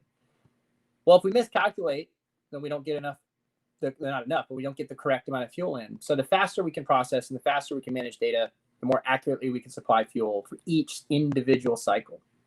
Back when there started fuel injection, that was a huge problem. There are quite a few cycles behind. The good news is about every 5-6 cycles, yeah, all right, it's not going to be the end of the world. But the way we do it now, because back then you had like throttle body injection and common plenums and yada, yada, yada for cars. So you just kind of like a carburetor, it just supplies fuel and it finds its way to the cylinder, and you have an average amount of fuel that's getting there, and it's fine. It's not really what we do anymore, right? Like we inject fuel into an air column, and that air column and fuel make its way all the way into the cylinder. For the most part, there's a little bit left over in the cylinder walls and all that. And that's what you get. So the faster we can process, the better. The more computing horsepower you have to make these calculations, the better off you could do. And then, of course, you can do a lot of more trick algorithms on the back end of that and do some neat things there. So, for example, on a carburetor, everybody's probably familiar with an accelerator pump function on like a 4-stroke carburetor. So when you turn it, it squirts fuel. EFI, and you need that. Okay, on a carburetor, there's a lot more rationale why you need that. For example, when you whack open the throttle on a 4-stroke on a carburetor, you lose your delta P, your velocity goes away, and then you don't have a way of supplying fuel. You don't have a differential of pressure. On fuel injection, we have a pump. We have 3 to 4 atmospheres, sometimes 5, depending what the pressure is, worth of differential at all times. So we don't have that problem. But we do have the problem of the engine always responds, is more responsive when we're on the richer side. So when you're whacking the throttle open, we have to enrich it. We've just learned that over the years and years of testing. And so imagine if you whack the throttle open and the ECU goes, hold on, calculating, give me a second, and you have a little delay and a lag and a bog. And so nowadays, with the computing power and horsepower we have, that's kind of a thing of the past, meaning you don't, as a consumer, even notice it. But if you were to go back a couple generations and say, let's go ride this older stuff, you would notice it. That, hey, wow, this new one's just a little bit more responsive. And no matter what I do with this old ECU, I just can't get it the same. And I'm looking at, you're looking at your total fuel delivery values. Like we have that on the Git on our side of things. We know exactly how much fuel we're commanding to it in steady state. So we could put that map in the older technologies, right, in older ECUs or whatever, and it still would run different because the processing power has gone up. We're calculating really quickly. So I don't remember how many pickups are on most of the 450s right now. It's quite a few. I think I should go pull a flywheel, but it's probably like, well, I'm going to say at least 20, maybe 25 pickups. And so you're measuring 25 opportunities per revolution. And it's doing calculations all the time between those. So horsepower is important. And then these algorithms on the back end that I talked about, when you whack the throttle open, it doesn't just say, oh, you whacked it, supply 30% more fuel. It's actually really complicated. And so it does a decay period, and it takes into consideration what RPM you're at, how fast you whack the throttle open, and all of these things. And it determines, all right, how much fuel do we need to squirt for this accelerator pump function? And that calculation is done almost instantly nowadays. And the better you can get that, the more accurate fueling we can get. So horsepower is important. And that's kind of why I don't like some of these piggyback fuel controllers, the ones that click in, and they're not bad. They're not bad at all. But when you're doing it at the ECU level, you're ahead of the game. And then, of course, like with the latest Git, we've got quite a lot of horsepower in the new green RX-1 Pros. That was one of the upgrades from the blue boxes. They're very similar in all the other functions, but the new RX-1 Pro got even more horsepower.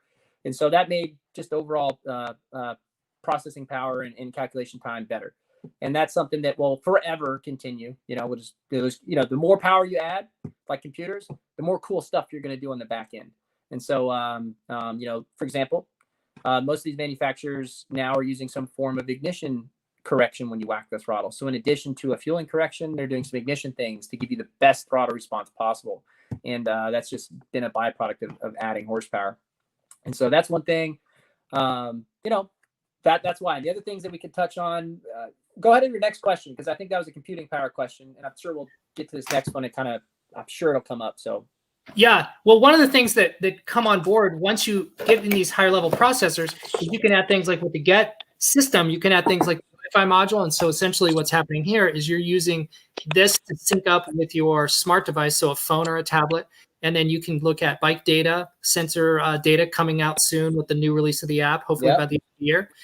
You can make fueling and ignition changes. You can look at any trouble codes that are stored in the bike. Now with the new app also, there's maintenance data that you can log in here. So you're looking at runtime. There's all kinds of data points that you're getting out of this that you could not with a slower processor. Right. And let me ask you, do you get this question? So I've done a really poor job of explaining this. So maybe we can explain it now. And maybe you can clip this so you can just put it in a video. But people ask me all the time, well, what map's in it? Because I got the ECU from you and then it's all base maps in my Wi-Fi. And I go, no. You got our map. Well, it doesn't say in the Wi-Fi it has this profile. That I don't see the HP or the Taco profile in my Wi-Fi. So I can't put that map in it. And I go, oh, okay, I see what they're saying. So what happens there is we're hard coding into the box a base map, a base file. And then what the Wi-Fi does is it's an overlay on top of our base file. And so Yeah, those are those race maps that come from Get. Those are like pre-programmed into the Wi-Fi module, and those are like templates that sit over the top of the base map that we put in there. And I tell people, yes, I know exactly what you're talking about. I get this question all the time. I tell guys, look, that's sort of like the RAM. It's in there. It's coded and loaded into that ECU, and you're not going to hurt it, harm it, or do anything to it. And think about like an Instagram template or a filter, an Instagram filter. So you have your photograph, and then you can stack all kinds of like effects and filters over the top of it. Underneath all that, you still have your photograph. It's untouched. Exactly. And you can strip away all those layers, all those atoms, and go back to your base map. And so what I tell guys is don't add any of those filters on there. Those are kind of gimmicky. The Athena base maps that you get out of the box. If you buy your ECU, if you buy your Get ECU from Amazon or eBay or whatever, it's going to come with those Athena base maps, and they're pretty good in terms of like how they compare to your stock bike. Really good. Yes. And especially considering what you just said, you now went from your Commodore 64 computer to now the modern, I don't even know what the modern like equivalent of high-end computers, like a gaming computer. You went from a slow processor to a fast. You're going to feel all the results of that extra computing power. Right. And so, but like you said, that's a great way. It's a filter over the top. Filter doesn't change the picture, which is what you've sold in the box. So if you get a Taco map, it comes with the picture, but you can overlay onto it filter. And that's what I thought this was an idea I saved for you on the show today. So this is an idea I had. We should probably put some Taco overlays, some Taco filters onto your website. So a screenshot of some little overlays that you like for certain conditions that you can tell people, hey, this little bit of overlay that we have is this. So the Yamaha's doing that with their production motocrossers now. Yeah, they are. You can put that on your website. Tune or whatever. Yeah, this is the HP overlay. This is the Taco overlay. You can get some feedback from anybody watching the show or somebody's bought an ECU. Hey, go dick around with it a little bit. You're not going to hurt anything. Move it around a little bit. Learn it and say, hey, I really like this. And then we could put that up in the website, name it their name, and say, hey, this is so-and-so's overlay for whatever that they were trying to accomplish. And then that way we can just they can go save those profiles under whatever name they want in their phone. And then, you can have these little templates that give you that little bit of look you want. I like that idea of the Instagram templates, give you that little bit of idea. But but all those they're not maps. That's what I want to stress is that those are not maps. Those are just changes to the map that you can do through the Get, which is really useful. That's one of the reasons I'm a Get guy is because of the Wi-Fi tuning. I think that's fantastic. I think that, for our TPI clients, when you go at various altitudes, it's as hard as we're working on this and we haven't quite gotten the altitude correction to be where it needs to be. So I've been doing specific maps for ranges and that works well, but let's just say you got outside of your normal range. Well, now we can use the Wi-Fi and I can send you a Wi-Fi profile or Mike can send you a Wi-Fi profile that will work for this new area you're in. And that's the beauty of the Get. If you had a Vortex or any of the other controllers and you don't have that on-demand ability, you're just stuck with the map you got and the bike will run.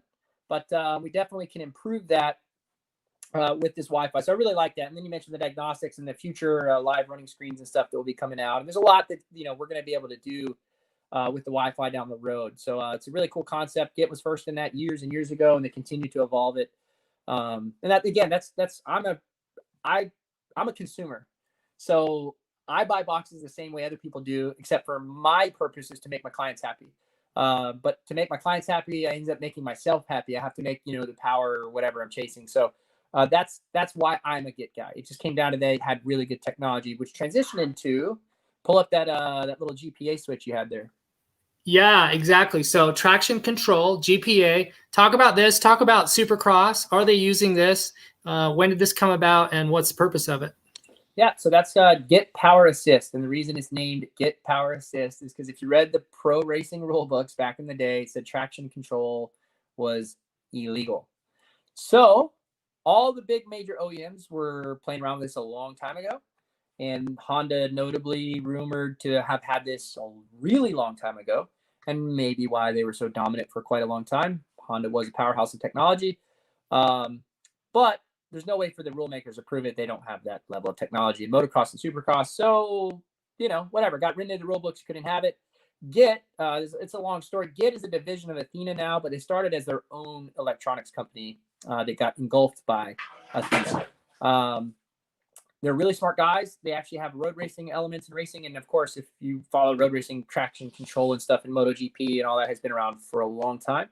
And they had a history in that. And then what they did to come into motocross when they started offering this for teams is that for privateers and for, in Europe, there's a lot of private teams. And so even though they might be a factory racing effort, they're actually usually privately ran. So these teams don't always have access to say what true factory Honda would have. Even though they're a factory Honda outlet, they have to supply their own tuning, their own engine parts, their own ECUs. So Git fulfilled that side of the market, came out with GPA, which is a patented technology of theirs. And it takes into all of these calculations and horsepower we were talking about, takes into throttle position, RPM, gear selection, rate of RPM change, rate of throttle position change. And then over the year, over their testing, they developed that into profiles to provide traction assist. And so the reason they called it Git Power Assist and not traction control was to just skirt the rules. Essentially, they said it's not active traction control. It's just some computer wizardry to have a map that's better for traction, but it is calculating what it wants to put out. So it's not just like when you buy a production bike nowadays, some of them have traction control, but they don't. What most of that is in almost in every case that we've tested it, is gear-specific mapping when you enable it. And so they make the bike slower. Say in first, second, third gear, the bike is considerably slower than it is in fourth and fifth gear. For good reason. You light the tires off on a 450 if you just pin it. And so it's gear-specific mapping. But the reality is it's not on demand. It's not sensing what you're doing or what the rate of RPM change of the engine is. If it hits a slick spot and the wheel picks up, it doesn't know that. It's just limiting power. So you get the same thing. The Git actually is sensing that and then putting out changes to the ignition mapping to try and limit horsepower as needed. And then the other side of the GPA is the starting assist. That's not built into that GPA switch you showed there, but they do have an LC GPA, launch control GPA, and that's a little triangular piece that's a light up dial that they've probably seen on a lot of supercross bikes historically. And it does the exact same thing, except it adds in a whole shot control function for people who are doing that. So most of our clients, totally worthless, right? For race guys, great, but for average Joes, not a necessary product.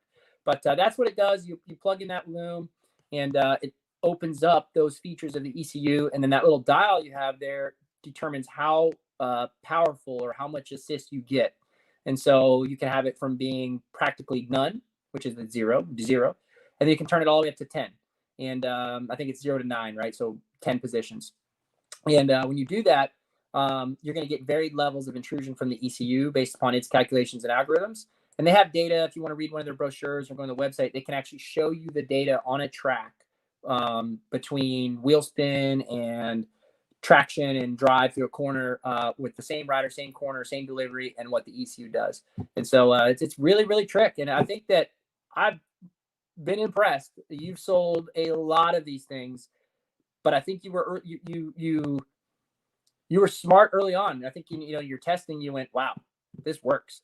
And I think some of the feedback that I get to see is people who buy it go, wow, this was a fantastic decision. I'm able to get up things that just wasn't able to do before, and it does a really, really good job of that. So yeah, I think it's a really cool product, and it's ironic it came from racing, but the reality is it's probably best suited for some of these off-road guys who are trying to get up really technical sections and whatnot, because anytime you lose traction and the RPM wants to hip up, this ECU is going to help you with that. And so there's just no other way to do it. It's really, really trick.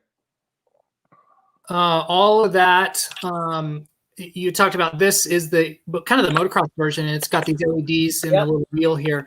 And then this is not only launch control, but effectively the same range. I think there's 10 on here.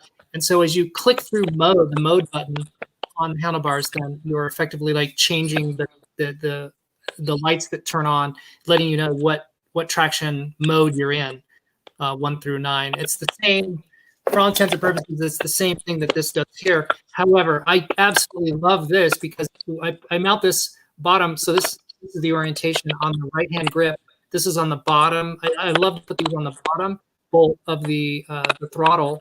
bracket, and then I can just use my thumb and then I dial through this. And so the reason that these are so effective for guys who are riding off-road, enduro, trail, single track is because a lot of us are riding bikes that are not very well suited for that type of riding. So we're riding like a 500, 501. Right. That's a bike. That's a super unsuitable bike to be riding on single track.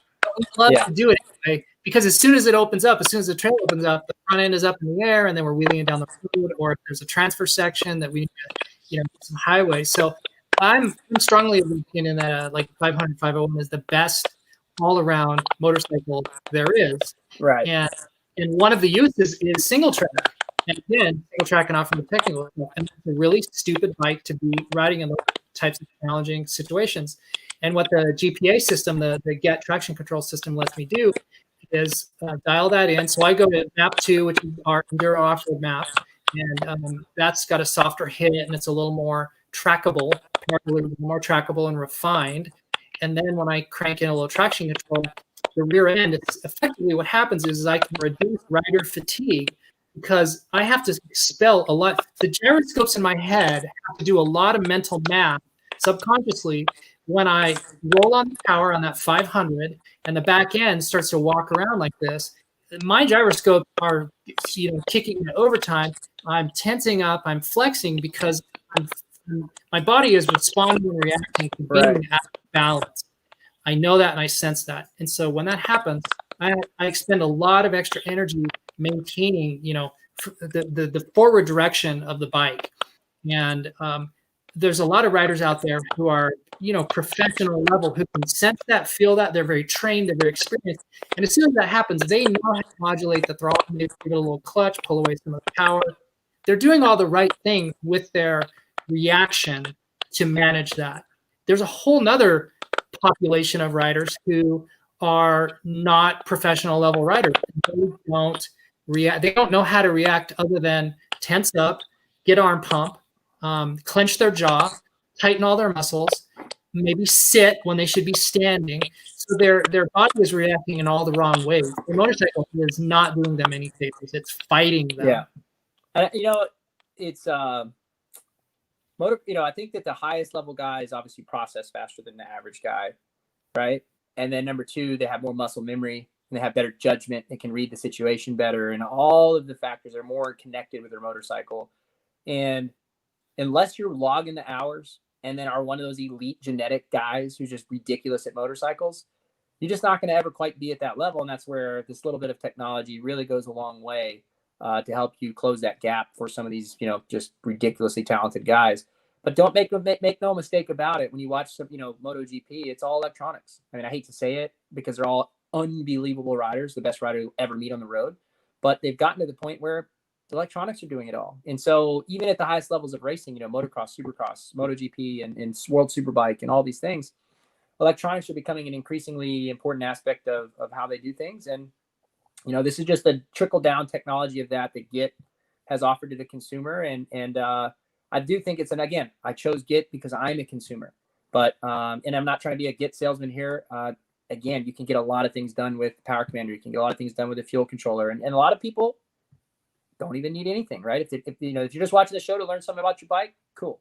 But yeah, that's one of the reasons I've chosen. They've had that since day one when they've been offering stuff for dirt bikes. And so I find that really, really cool. I've heard rumors, and I think you're going to have the Vortex guy on soon. I know he's not he's the US guy. I don't know if he's not Vortex himself, but he's the US guy. I've heard rumors that maybe on their factory level ECUs that some of the teams use, they maybe have some of this technology, but they don't offer it to the consumer to the best of my knowledge. And the same with Git was doing dual injection on 4-strokes since day one, since I've been with them. And that actually is the reason why Pro Circuit Racing started using it, because they were using Git. Git brought this idea to them. It worked for them. They ran dual injection. Well, then Kawasaki picked that up on their production 250 because it was better. It was cheap and easy horsepower, adding an injector and an extra fuel line and mapping for it. Boom, extra power. Well, what company doesn't want that? And then Git started working with Suzuki at JGR, and same thing happened. They brought this concept to them. Suzuki says, wow, this works. Let's throw it in the bike. Well, Git has had that since I've been with them, and I've been with them for, I think, about 10 years. Not quite, but somewhere around there. Basically, since EFI started hitting dirt bikes, that's why I got with Git, right? hey, I got a problem. I got this EFI system on this mod bike, and I have the OEM tuning software, and I can't get done what I need to get done. How do I solve this problem, right? And so that's where it came. And at the time, I would have bought either one, Vortex or Git. But when I looked at the two, for me, because I have to invest in, we have some more expensive software, right, to be able to do what we do. It's not just buying an ECU and bolting it on. We actually do a lot of tuning, and so you have to buy into that from either of the companies. You have to buy into that. So I chose Git, and I chose them because of technology, and that's really what was a selling point to me on that. But the GPA is cool. You showed that LC GPA, the little light up dial, same thing as a knob, but it's not on the fly adjustable as easily. And even though I think it looks cool, it's not quite as functional for 95% of the people who purchase it to be able to adjust it when you ride. You can do it on the fly with a button, but it's not feasible for while you're riding. So for most people. So yeah, really cool product. So that's again, comes back to horsepower, need that calculation ability. And yeah, they've got it. So cool product. What else you got? Okay, so wondering how common it is for folks to set GTC more than 5. Can you see that? So yeah. This is a question that I get asked a lot, and I'm glad it was brought up. So just to drop back to what I was saying, when a guy's in that off-road situation and he's riding that 500 or even a 450, which is too much power really to be out on these single track trails, that traction control modulation brings him into control. It brings the rear wheel back to the ground. Jimmy Lewis, who's a friend of ours, says if you're, I wish I would have written it down, but his thought is that if you don't have traction and balance, then you are out of control. You're crashing. And so if your rear wheel, it comes down to this. If you have, you address this. If you have talent, skill, muscle memory, training to keep the rear end in control when it's wanting to slide around through misapplication of power or loss of traction, then you don't need any of these systems. And these are probably redundant. And I get comments like this in threads or whatever, and they say, BS to that stuff. That's all smoke and mirrors, and you don't need that. You need to be a better rider. You need to get more training and more experience. And that is true. Yeah, I would say that you can improve as a rider, period. Yeah, that is a fundamentally accurate statement, that the best way to deal with any of these problems is to become a better rider. Some of us, though, do not live in an area where we can be on the bike every weekend. Some of us don't have a lifestyle that allows us to do that. Some of us don't have the guts. It's a little bit of a scary thing to get on your dirt bike. And muscle memory. The skills I have on a motorcycle are because I did it young. Like, I can hop on a bike and not ride for a year, 2 years, and still have some level of ability better than the average guy because I developed them for a long time. But imagine if I hopped on a bike later in life and hadn't done all those skills. I'll never have those skills. We work with clients who are like that. They get into racing later. They can't develop some of those early fundamental skills that you did when you're younger because of all the things you just outlined. They don't have the time to ride as much as I did when I was 8 years old, right? I literally would just wear out my motorcycle in the backyard all day, or your bicycle, right? Just the same principles apply to sliding your bicycle and doing all the things, wheeling, and I used to do nose wheelies and all that. The concepts in balance and feel are the same. But as you're an adult, we don't get to do that. We just slowly lose it. So technology can help you out with that. Yeah, you can be a better rider, but you can be a better rider with technology or without it. So, you can have that. And again, every high level of racing is utilizing this technology. If anybody thinks that it's not in pro racing now, they're absolutely insane. It's heavily ingrained in all forms of motorsports. So, it's out there and it's being used, and it's being used by the best of the best. There's a comment, I was thinking this earlier when you were talking, I'm a nerd in some regards. And I think like a lot of people, I've watched when I'm working it here at the shop, I work mostly by myself. I got a guy who works here for me, but, I like to listen to podcasts. And so one of them's Rogan. I love watching Rogan, and I don't follow it too closely, but like when Elon Musk was on there talking about integrating AI and humans into one to become basically a superhuman. Well, that's really what is the direct. We're already doing it. We already have our smartphones. We already kind of have integrated, but we can't transfer data fast enough. And the same thing's going to happen with these ECUs. We're just slowly getting better and using technology to enhance that experience. So you can be the guy with the assistance or the guy without it. And I guarantee you the guy with the assistance at the same skill levels will be better. And it's just going to help you do that. And more importantly, to me, I'm not going to make the claim that for sure it's safer. But when you have a bike that is consistently getting more traction, odds are you're going to be a little bit safer all the time. So, for myself, I personally, when I ride motocross, I don't ride with the GPA. But I've done lap time testing and I'm faster with it. So, go figure. But I just, I don't race anymore. So I just ride for fun. And I like the challenges of trying to improve, get a little spin. Okay, next lap, let's do better.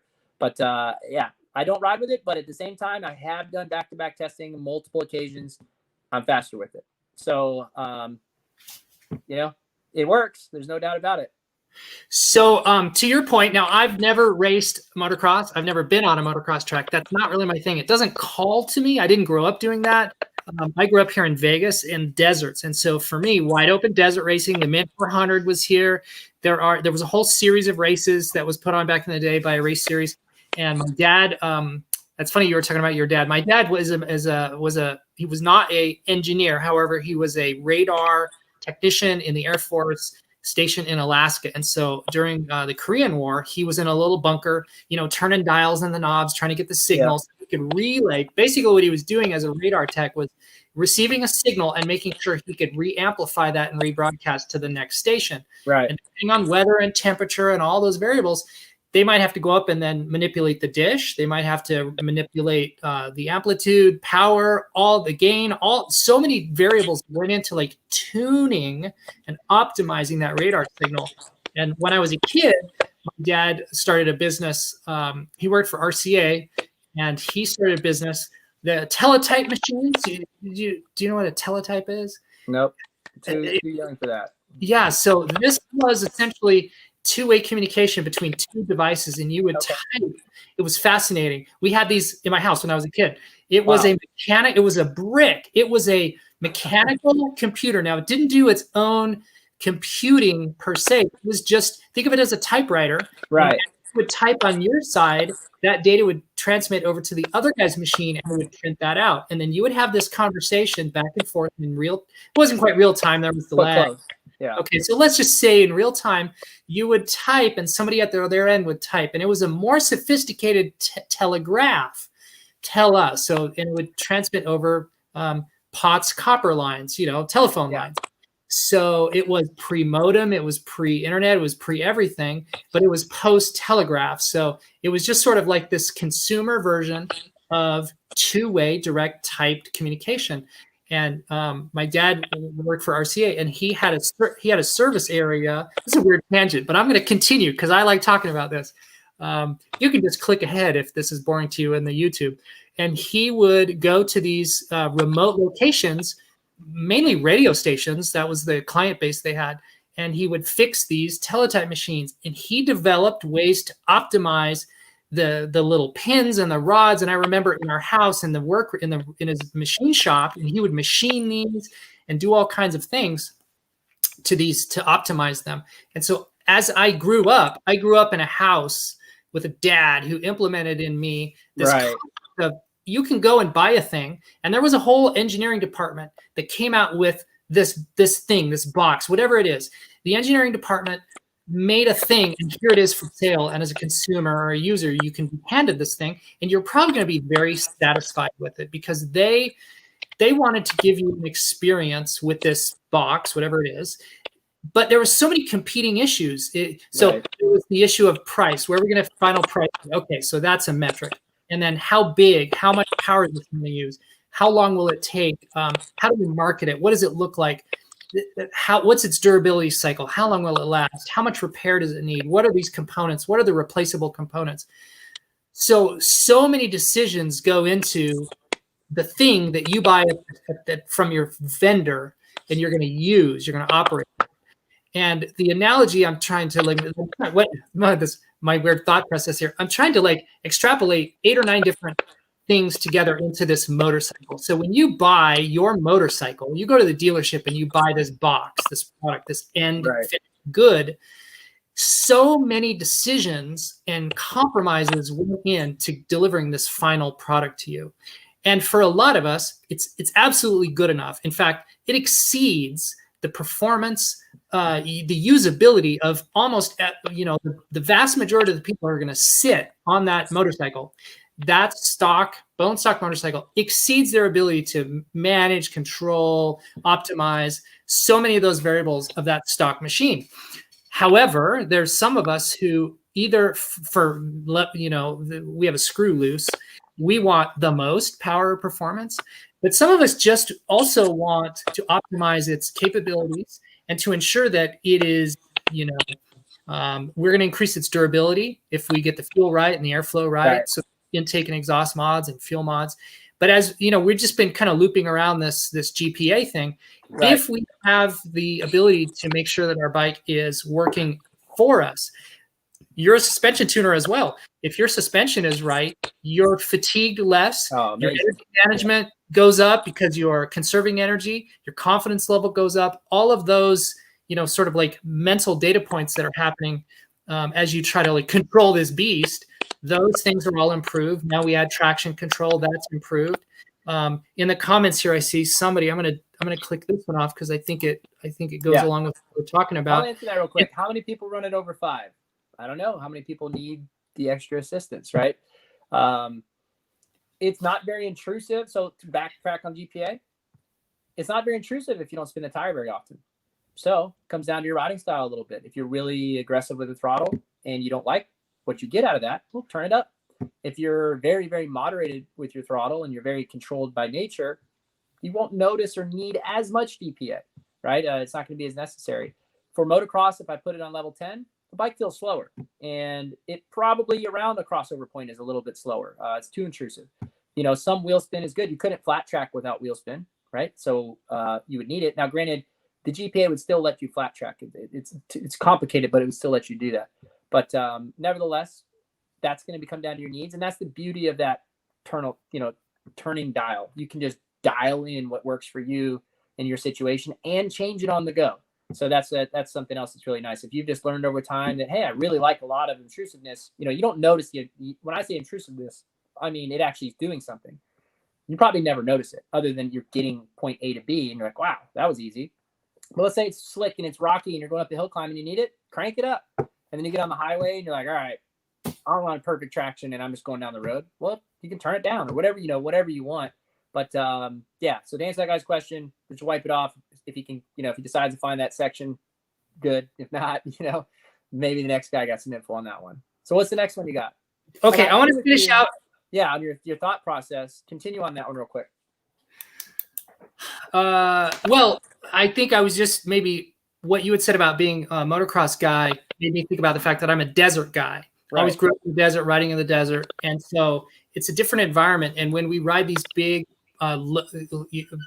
bore bikes that have immediate torque, one of the beauties of that 500 is that torque is right there, right off idle.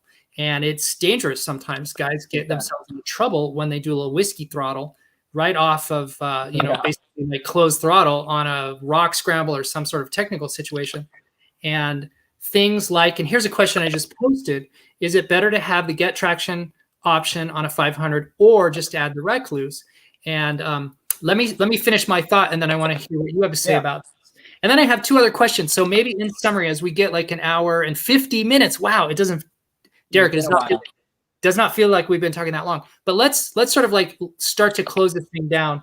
And I will have you back. And so if any of you are watching this and you're thinking like, man, there's many more things we should have talked about and we didn't, please let me know. Send me an email or in the comments more. Yeah, that'd be good. Get a couple questions together and, we'll do this again. Bullet list that. Yeah. So I would like to talk about oil if we can before we close, 4-stroke oil, because that's something that is like debated all the time. And then maybe I had a question about premix, but maybe we'll save that for another time. Computing power, I think we talked about that.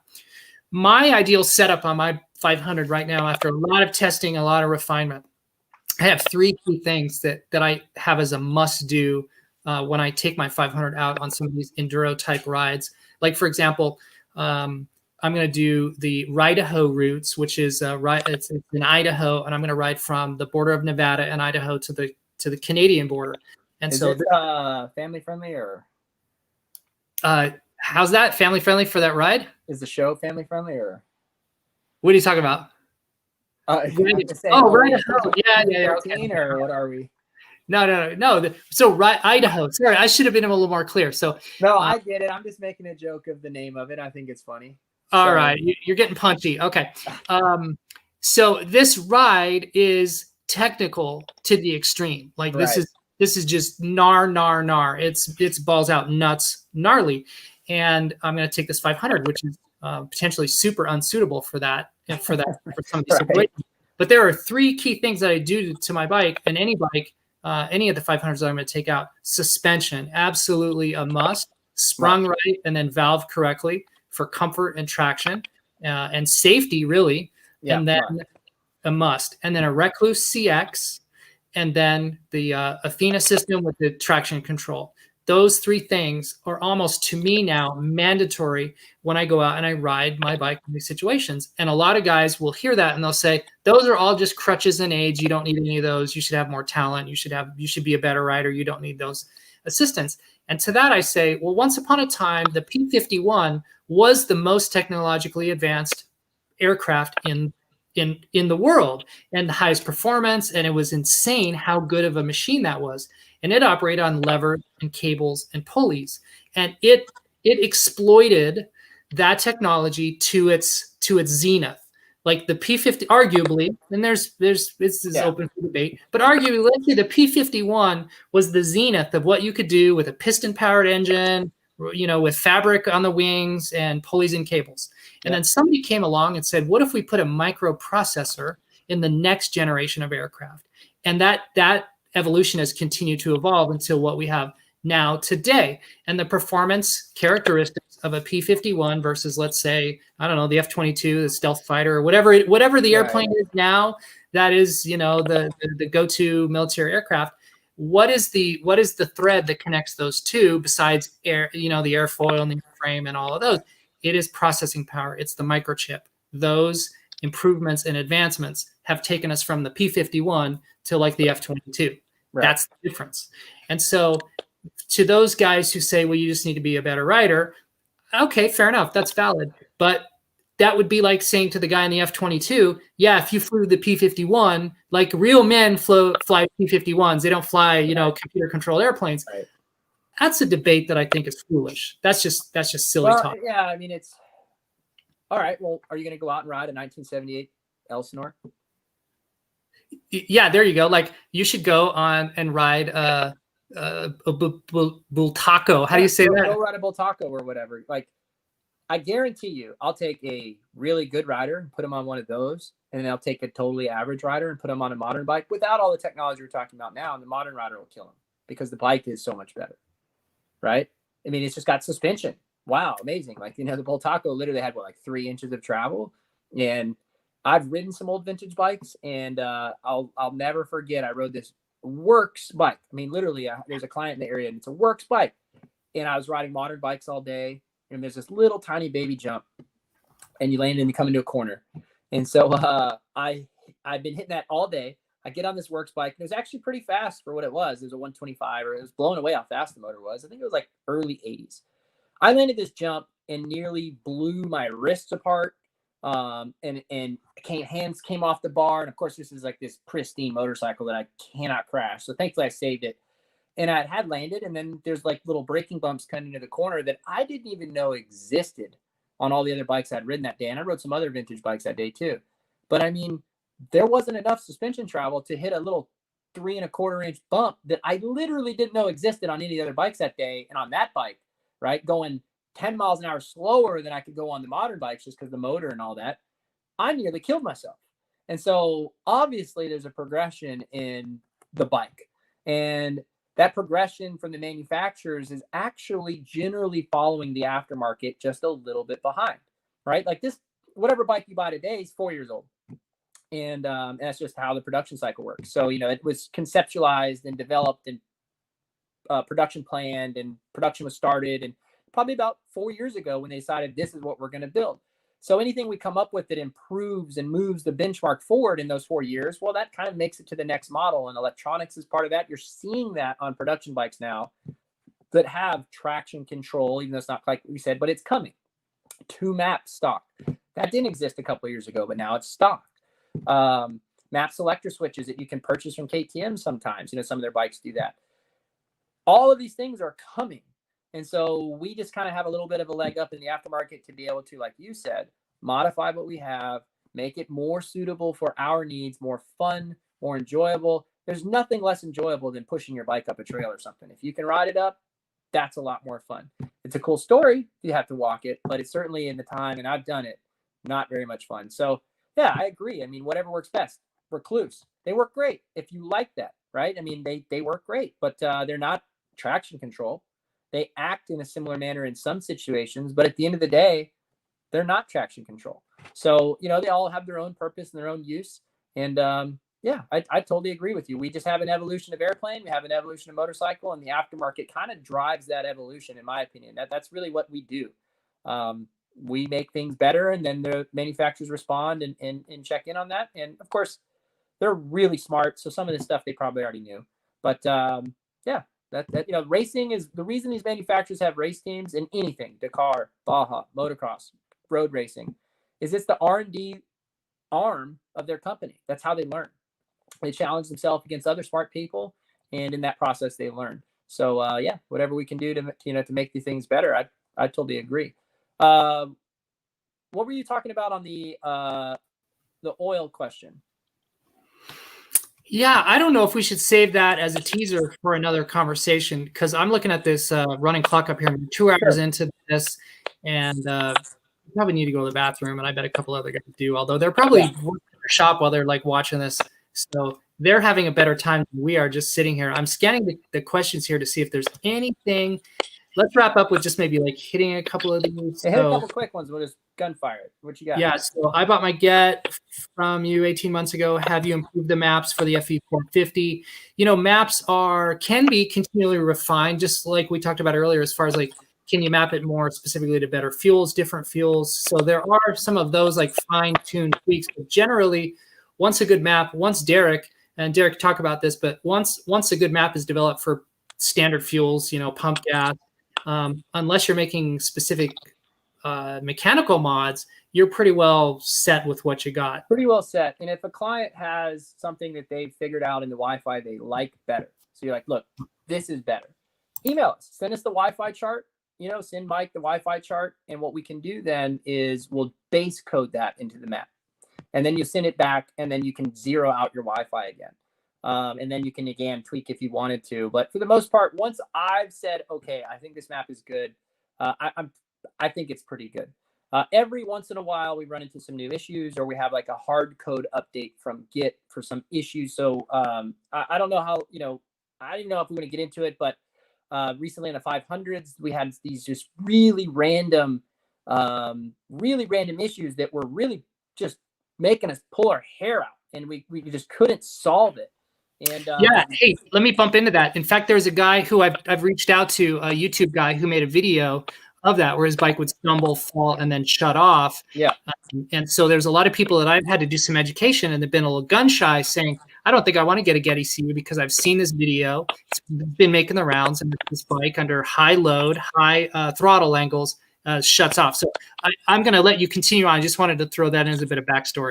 Right. So we've had that issue with, I'm going to say 1 in 10 or even less, like 1 in 20. But there have been some instances where we've encountered that. And as a tuner, it's insanely frustrating when you can't replicate it. So I originally think, okay, we have an ECU issue. Send me the ECU. Let me test it. And you test it. And I've put personally way too much money time-wise into testing that. And I could not replicate these issues here. And I had multiple bikes.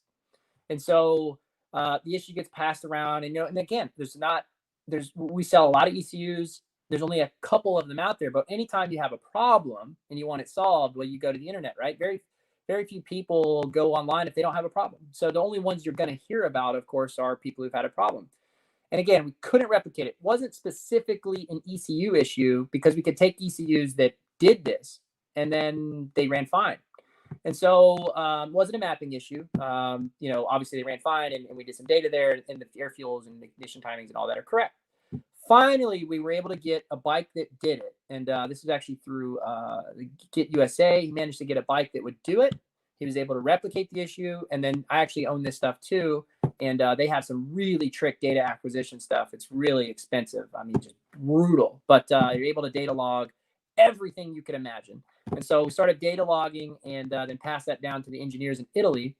And they were able to determine that there's something oddball on a couple of the flywheels from KTM, and it causes an RPM pickup failure. So essentially, as the RPMs climb, it just stops reading RPM.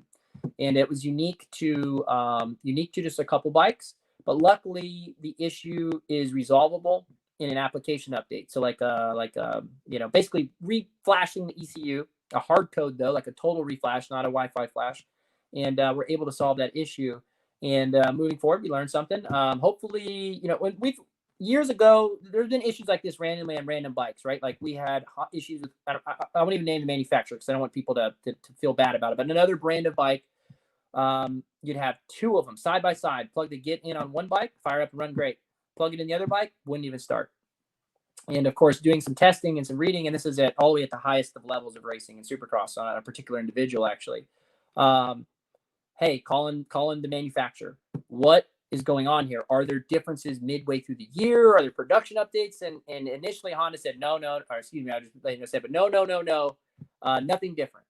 But then when it got to the race team factory level and got to the right circles, oh yeah, there was a small production update in blah blah blah component, and it made the ECU run on some bikes and not the other bikes. Now the OEM ECUs had already addressed that from that manufacturer, so problem solved. But the aftermarket ECU only had the early batch of bikes, so when that issue came up and it didn't work, you had to find a bike that it would do it on. And so that's one of the things that, on the back end of these things is really complicated. So for example, on this flywheel pickup, if I had to guess, I'm just guessing, and I'll email one of the engineers about it and see if I'm kind of on the right track. I would assume that there's a voltage range that is utilized for the spike to measure RPM. And there's probably limits on that range to eliminate noise. Well, I'm going to bet that this change in flywheel or updated part or whatever, or different sourced part, probably went outside the range that's been hard coded into it for a voltage spike, because that's what you read with RPMs. It's a Hall effect sensor, and so it was throwing it out as noise. And so my guess is that they've opened up that window in the direction that it needed to be opened, and then now we're able to read RPM again. And again, with electronics, if you're an electronics guru and you deal with circuits and microprocessors, noise is just inevitable and it's endless. And so trying to eliminate some of that noise is really critical. And I'm sure that I'm just guessing that that's what it was. But wasn't anything that needed to be changed hardware-wise. Nothing needed to be changed map-wise. Just needed a hard code change within the ECU to allow for the parameters to read RPM correctly on this wider range of motorcycles. So again, like I said, it was I bet you it's probably 1 in 20 motorcycles, but let's call it 1 in 10. And thankfully that issue's been resolved. At least we think it has. So in early testing, it's been good. Okay. So, yeah. I have stuff I want to add to that, but maybe we'll save that for another conversation. Sure. Just to continue wrapping up here. So Adam Alexander, learning clutch control was a lifesaver for me as far as traction control. I'm curious how some of these advanced ECUs with traction control can perform. Maybe you could address that from how the manufacturers do traction control. You did a little bit ago. Maybe if you want to dive into that. So on KTM's, on the motocross bikes, and then on the XCFW platform and the FE platform for the enduro bikes, they have a traction control on or off switch. Right. Honda has its 3-mode traction control. So right. Traction control as a stock level feature is making its way into Correct. showroom bikes. And then you've got the GET system, which is a completely sort of different approach right. to that. Maybe take a couple of minutes and shine some light on that. And then if you can, as that addresses to what Adam was talking about with how come, why do we need all that when I just have my clutch? Right. So the OEM traction controls, the GET is patented here, and they own the licensing to this and the way they do it. It's a pretty comprehensive patent. And so without using wheel speed sensors, it uses some really advanced calculations and then just through years of testing and development to create a management system that can sense wheel spin and rate of RPM change and gear specific, so it's going to know that in first and second gear, you're more likely to get wheel spin than you would be in fourth or fifth gear. And then for those, and I know that sounds a little bit counterintuitive, but that comes down to engine torque. So we have more wheel torque in lower gears than we have in higher gears. And that's the whole purpose of gears. And so they use that to, on the fly, adjust your power output. The OEM level of a traction control is just gear specific mapping. So it's like saying, all right, first gear has a less powerful map than second gear. Second gear has a less powerful map than third gear. Third gear has a less powerful map than fourth. And then we get to fourth and fifth and we give it all the berries. And so they're doing that to make it so that you have a little bit of torque management. I think that's what Honda calls it. We're limiting the torque at the tire to a more consistent number. And that's exact opposite of what gears do. So gears are increasing the torque in low gears, like first, second, third. First is the most torque, second's the second most, third's the third most, and that's what gears do. So that's OEM traction control. And so, and it's easily measurable. It's repeatable in the dyno and in other test scenarios. So yeah, that's what they do. And it works. I mean, it's easy to, there's data published on the Git website about it. So you can actually go look at wheel speed, engine RPM, and the rate of change and all this stuff. They've actually published that for you to look with really advanced technical data acquisition systems. But in layman's terms, if you put it on your bike, you will notice it. Yeah, you can notice that you're going to hook up better. Usually what my clients will tell me when they put it on a motocross track will be, I came out of this corner with no traction control and I was wide open and the bike's ripping. It's running really fast and I barely made the jump. I put the traction control on and I put it on 6 and I went out there and it felt slower and I way overjumped the jump. And so it's clearly working because you've gone further on a measurable metric, right? And so that's kind of the way you look at it. And then I know Mike has just gotten, I mean, just really fantastic ride reports and feedback from clients of his and off-road. I mean, literally, you've had stories where people say, man, I couldn't even make it up this hill before, and I've made it now. And so that's a metric you can measure. Like, I've never done this before, and now I just did it. And so I think that's that's that. Now, how it relates to your clutch. Your clutch is a form of torque management. You disconnect the engine from the tire. And if you slip it, you can you can apply different levels of torque. But it's very hard to slip the clutch accurately. So you're always going to be delayed because your reaction times, even at the best of the best, say 0.2 of a second. I mean, that's the measurable best of the best reaction times. And as you get older, it gets worse. Sorry. So let's say it's 0.3 of a second and you're just really on your game. And it's going to be more than that because you actually have to modulate your fingers and there's delay time there. So let's say you sense the wheel slip, you start modulating the clutch, you're already slipping, right? You sensed it slip, so that's already delayed. And then you got to move your finger and modulate the clutch. And then you have to be judicious because we're talking about the matter of like 0.1 of a millimeter of finger movement on how much slip you get. Once you get all that right, boom, you manage your traction, you're on your way. And we all, I mean, as racers, we use the clutch really extensively to do just what you said. Also to keep the bike on a 2-stroke in the power, right? We keep the RPMs up and we slip the clutch a little bit when the wheel speed's down. But at the end of the day, it's nowhere near as fast as the computational ability of, the ECU. So it won't be quite as good. But there are times where slipping the clutch is necessary, right? So it's not like the GPA will replace certain moments where you need to slip the clutch for certain actions, like when you're starting and stopping your motorcycle. You're still going to have a clutch for that, or instances where you need more engine RPM than wheel speed. So, but at the end of the day, I think that if you just think about it empirically and even did a little reaction time testing, go on your computer, go to reaction time website and click the mouse and see what time you can get consistently.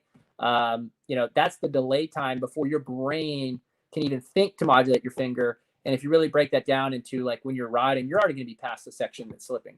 So, that's the best answer I can give you on that. And I think you'd be impressed with what gains you can get out of it. It's just an add-on though. Not for everybody, and it certainly has its cost. I mean, literally, costs some money. What else we got? That's it, dude. Let's wrap it up here because we're 2 hours 12 in, and I hope that you guys watching out there, you could watch this in different sections. And Derek, I think both you and I might use this footage, and then we'll chop it up and use it in different videos and uses in the future. Thank you, my man. I appreciate you being on here. Thank you guys for watching. Again. Hit us up with any questions that you would like asked in the next one. You can send me an email, or if you know Derek, you can send him. Derek, plug your business, plug your shop, plug what you're about. Give us your website, all your social stuff, phone numbers. How does anybody reach you? Yeah, well, so this is my company, hpracedevelopment.com. And my primary businesses are, business is engine performance and suspension performance. We do both. I got my start in suspension, and I think I'm probably one of the best if you get to work with me one-on-one. We're really good at it, but at the same time, there's a lot of great companies out there too. So I'm passionate about engines. I've always been since day one. I'm always learning. I'm always trying to do new things because you have to. I mean, the engine's out. The best engine I could build 5 years ago is practically a production engine nowadays, and that's just the cycle, right? So we're constantly improving because you have to through innovation. So that's neat, and just really enjoy doing that. We do porting and do camshafts, custom grind cams, and if you need piston kits or suggestions there or packages, really what I sell is you're buying me. And when you buy me, you're buying my best ability when it comes to porting and stuff like that. But you're also buying the R&D time that I've put together to get a package that works. So one of the worst calls you can get is, hey, I bought this cam and I bought this piston and I want to run that head and I want to run this pipe. And you go, do you have to run that stuff? Because it doesn't work. Or those things together don't work, right? Like you pick this wrong and that wrong and this wrong. So, those are one of the things that whether it's me or any other builder, I don't make all the products that we sell. I just suggest some of them, but I will suggest them if you buy a package from us, because it costs me a tremendous amount of time and money to sort through, hey, which exhaust system's okay, or which this is okay, or what's this okay, right? So we put that time in, and then when you buy a package, you get all of that knowledge. So that's what I do. I only do Instagram. It's HP Race Development on Instagram.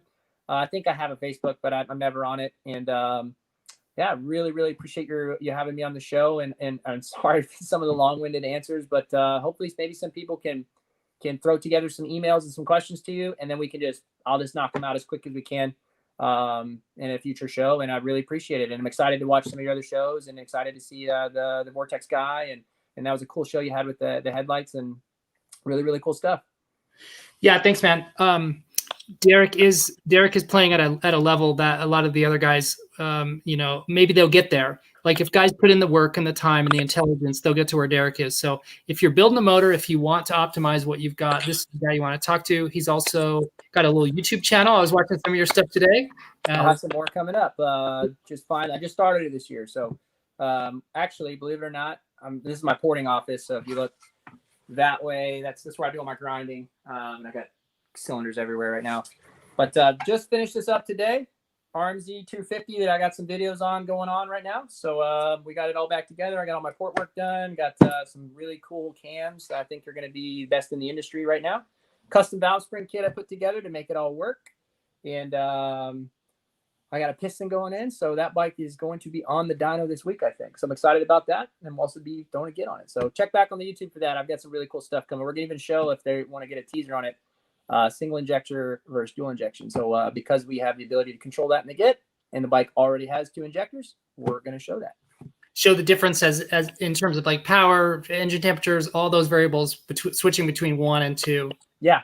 So we'll get to show you what it does, and it's very easy to measure. We did it years ago when we were seeing, hey, should we put dual injectors on bikes? And so of course you test that, and sure enough, for us it worked, and we're going to show it. So I haven't done it on this bike yet, this particular bike. So we'll see. Hopefully it doesn't disappoint me in the video, but if it does, it'll be on YouTube. Okay. All right, dude. Thank you. Good night, everybody. Thank you for participating. Thank you for watching. Go out and get some adventure. See you guys.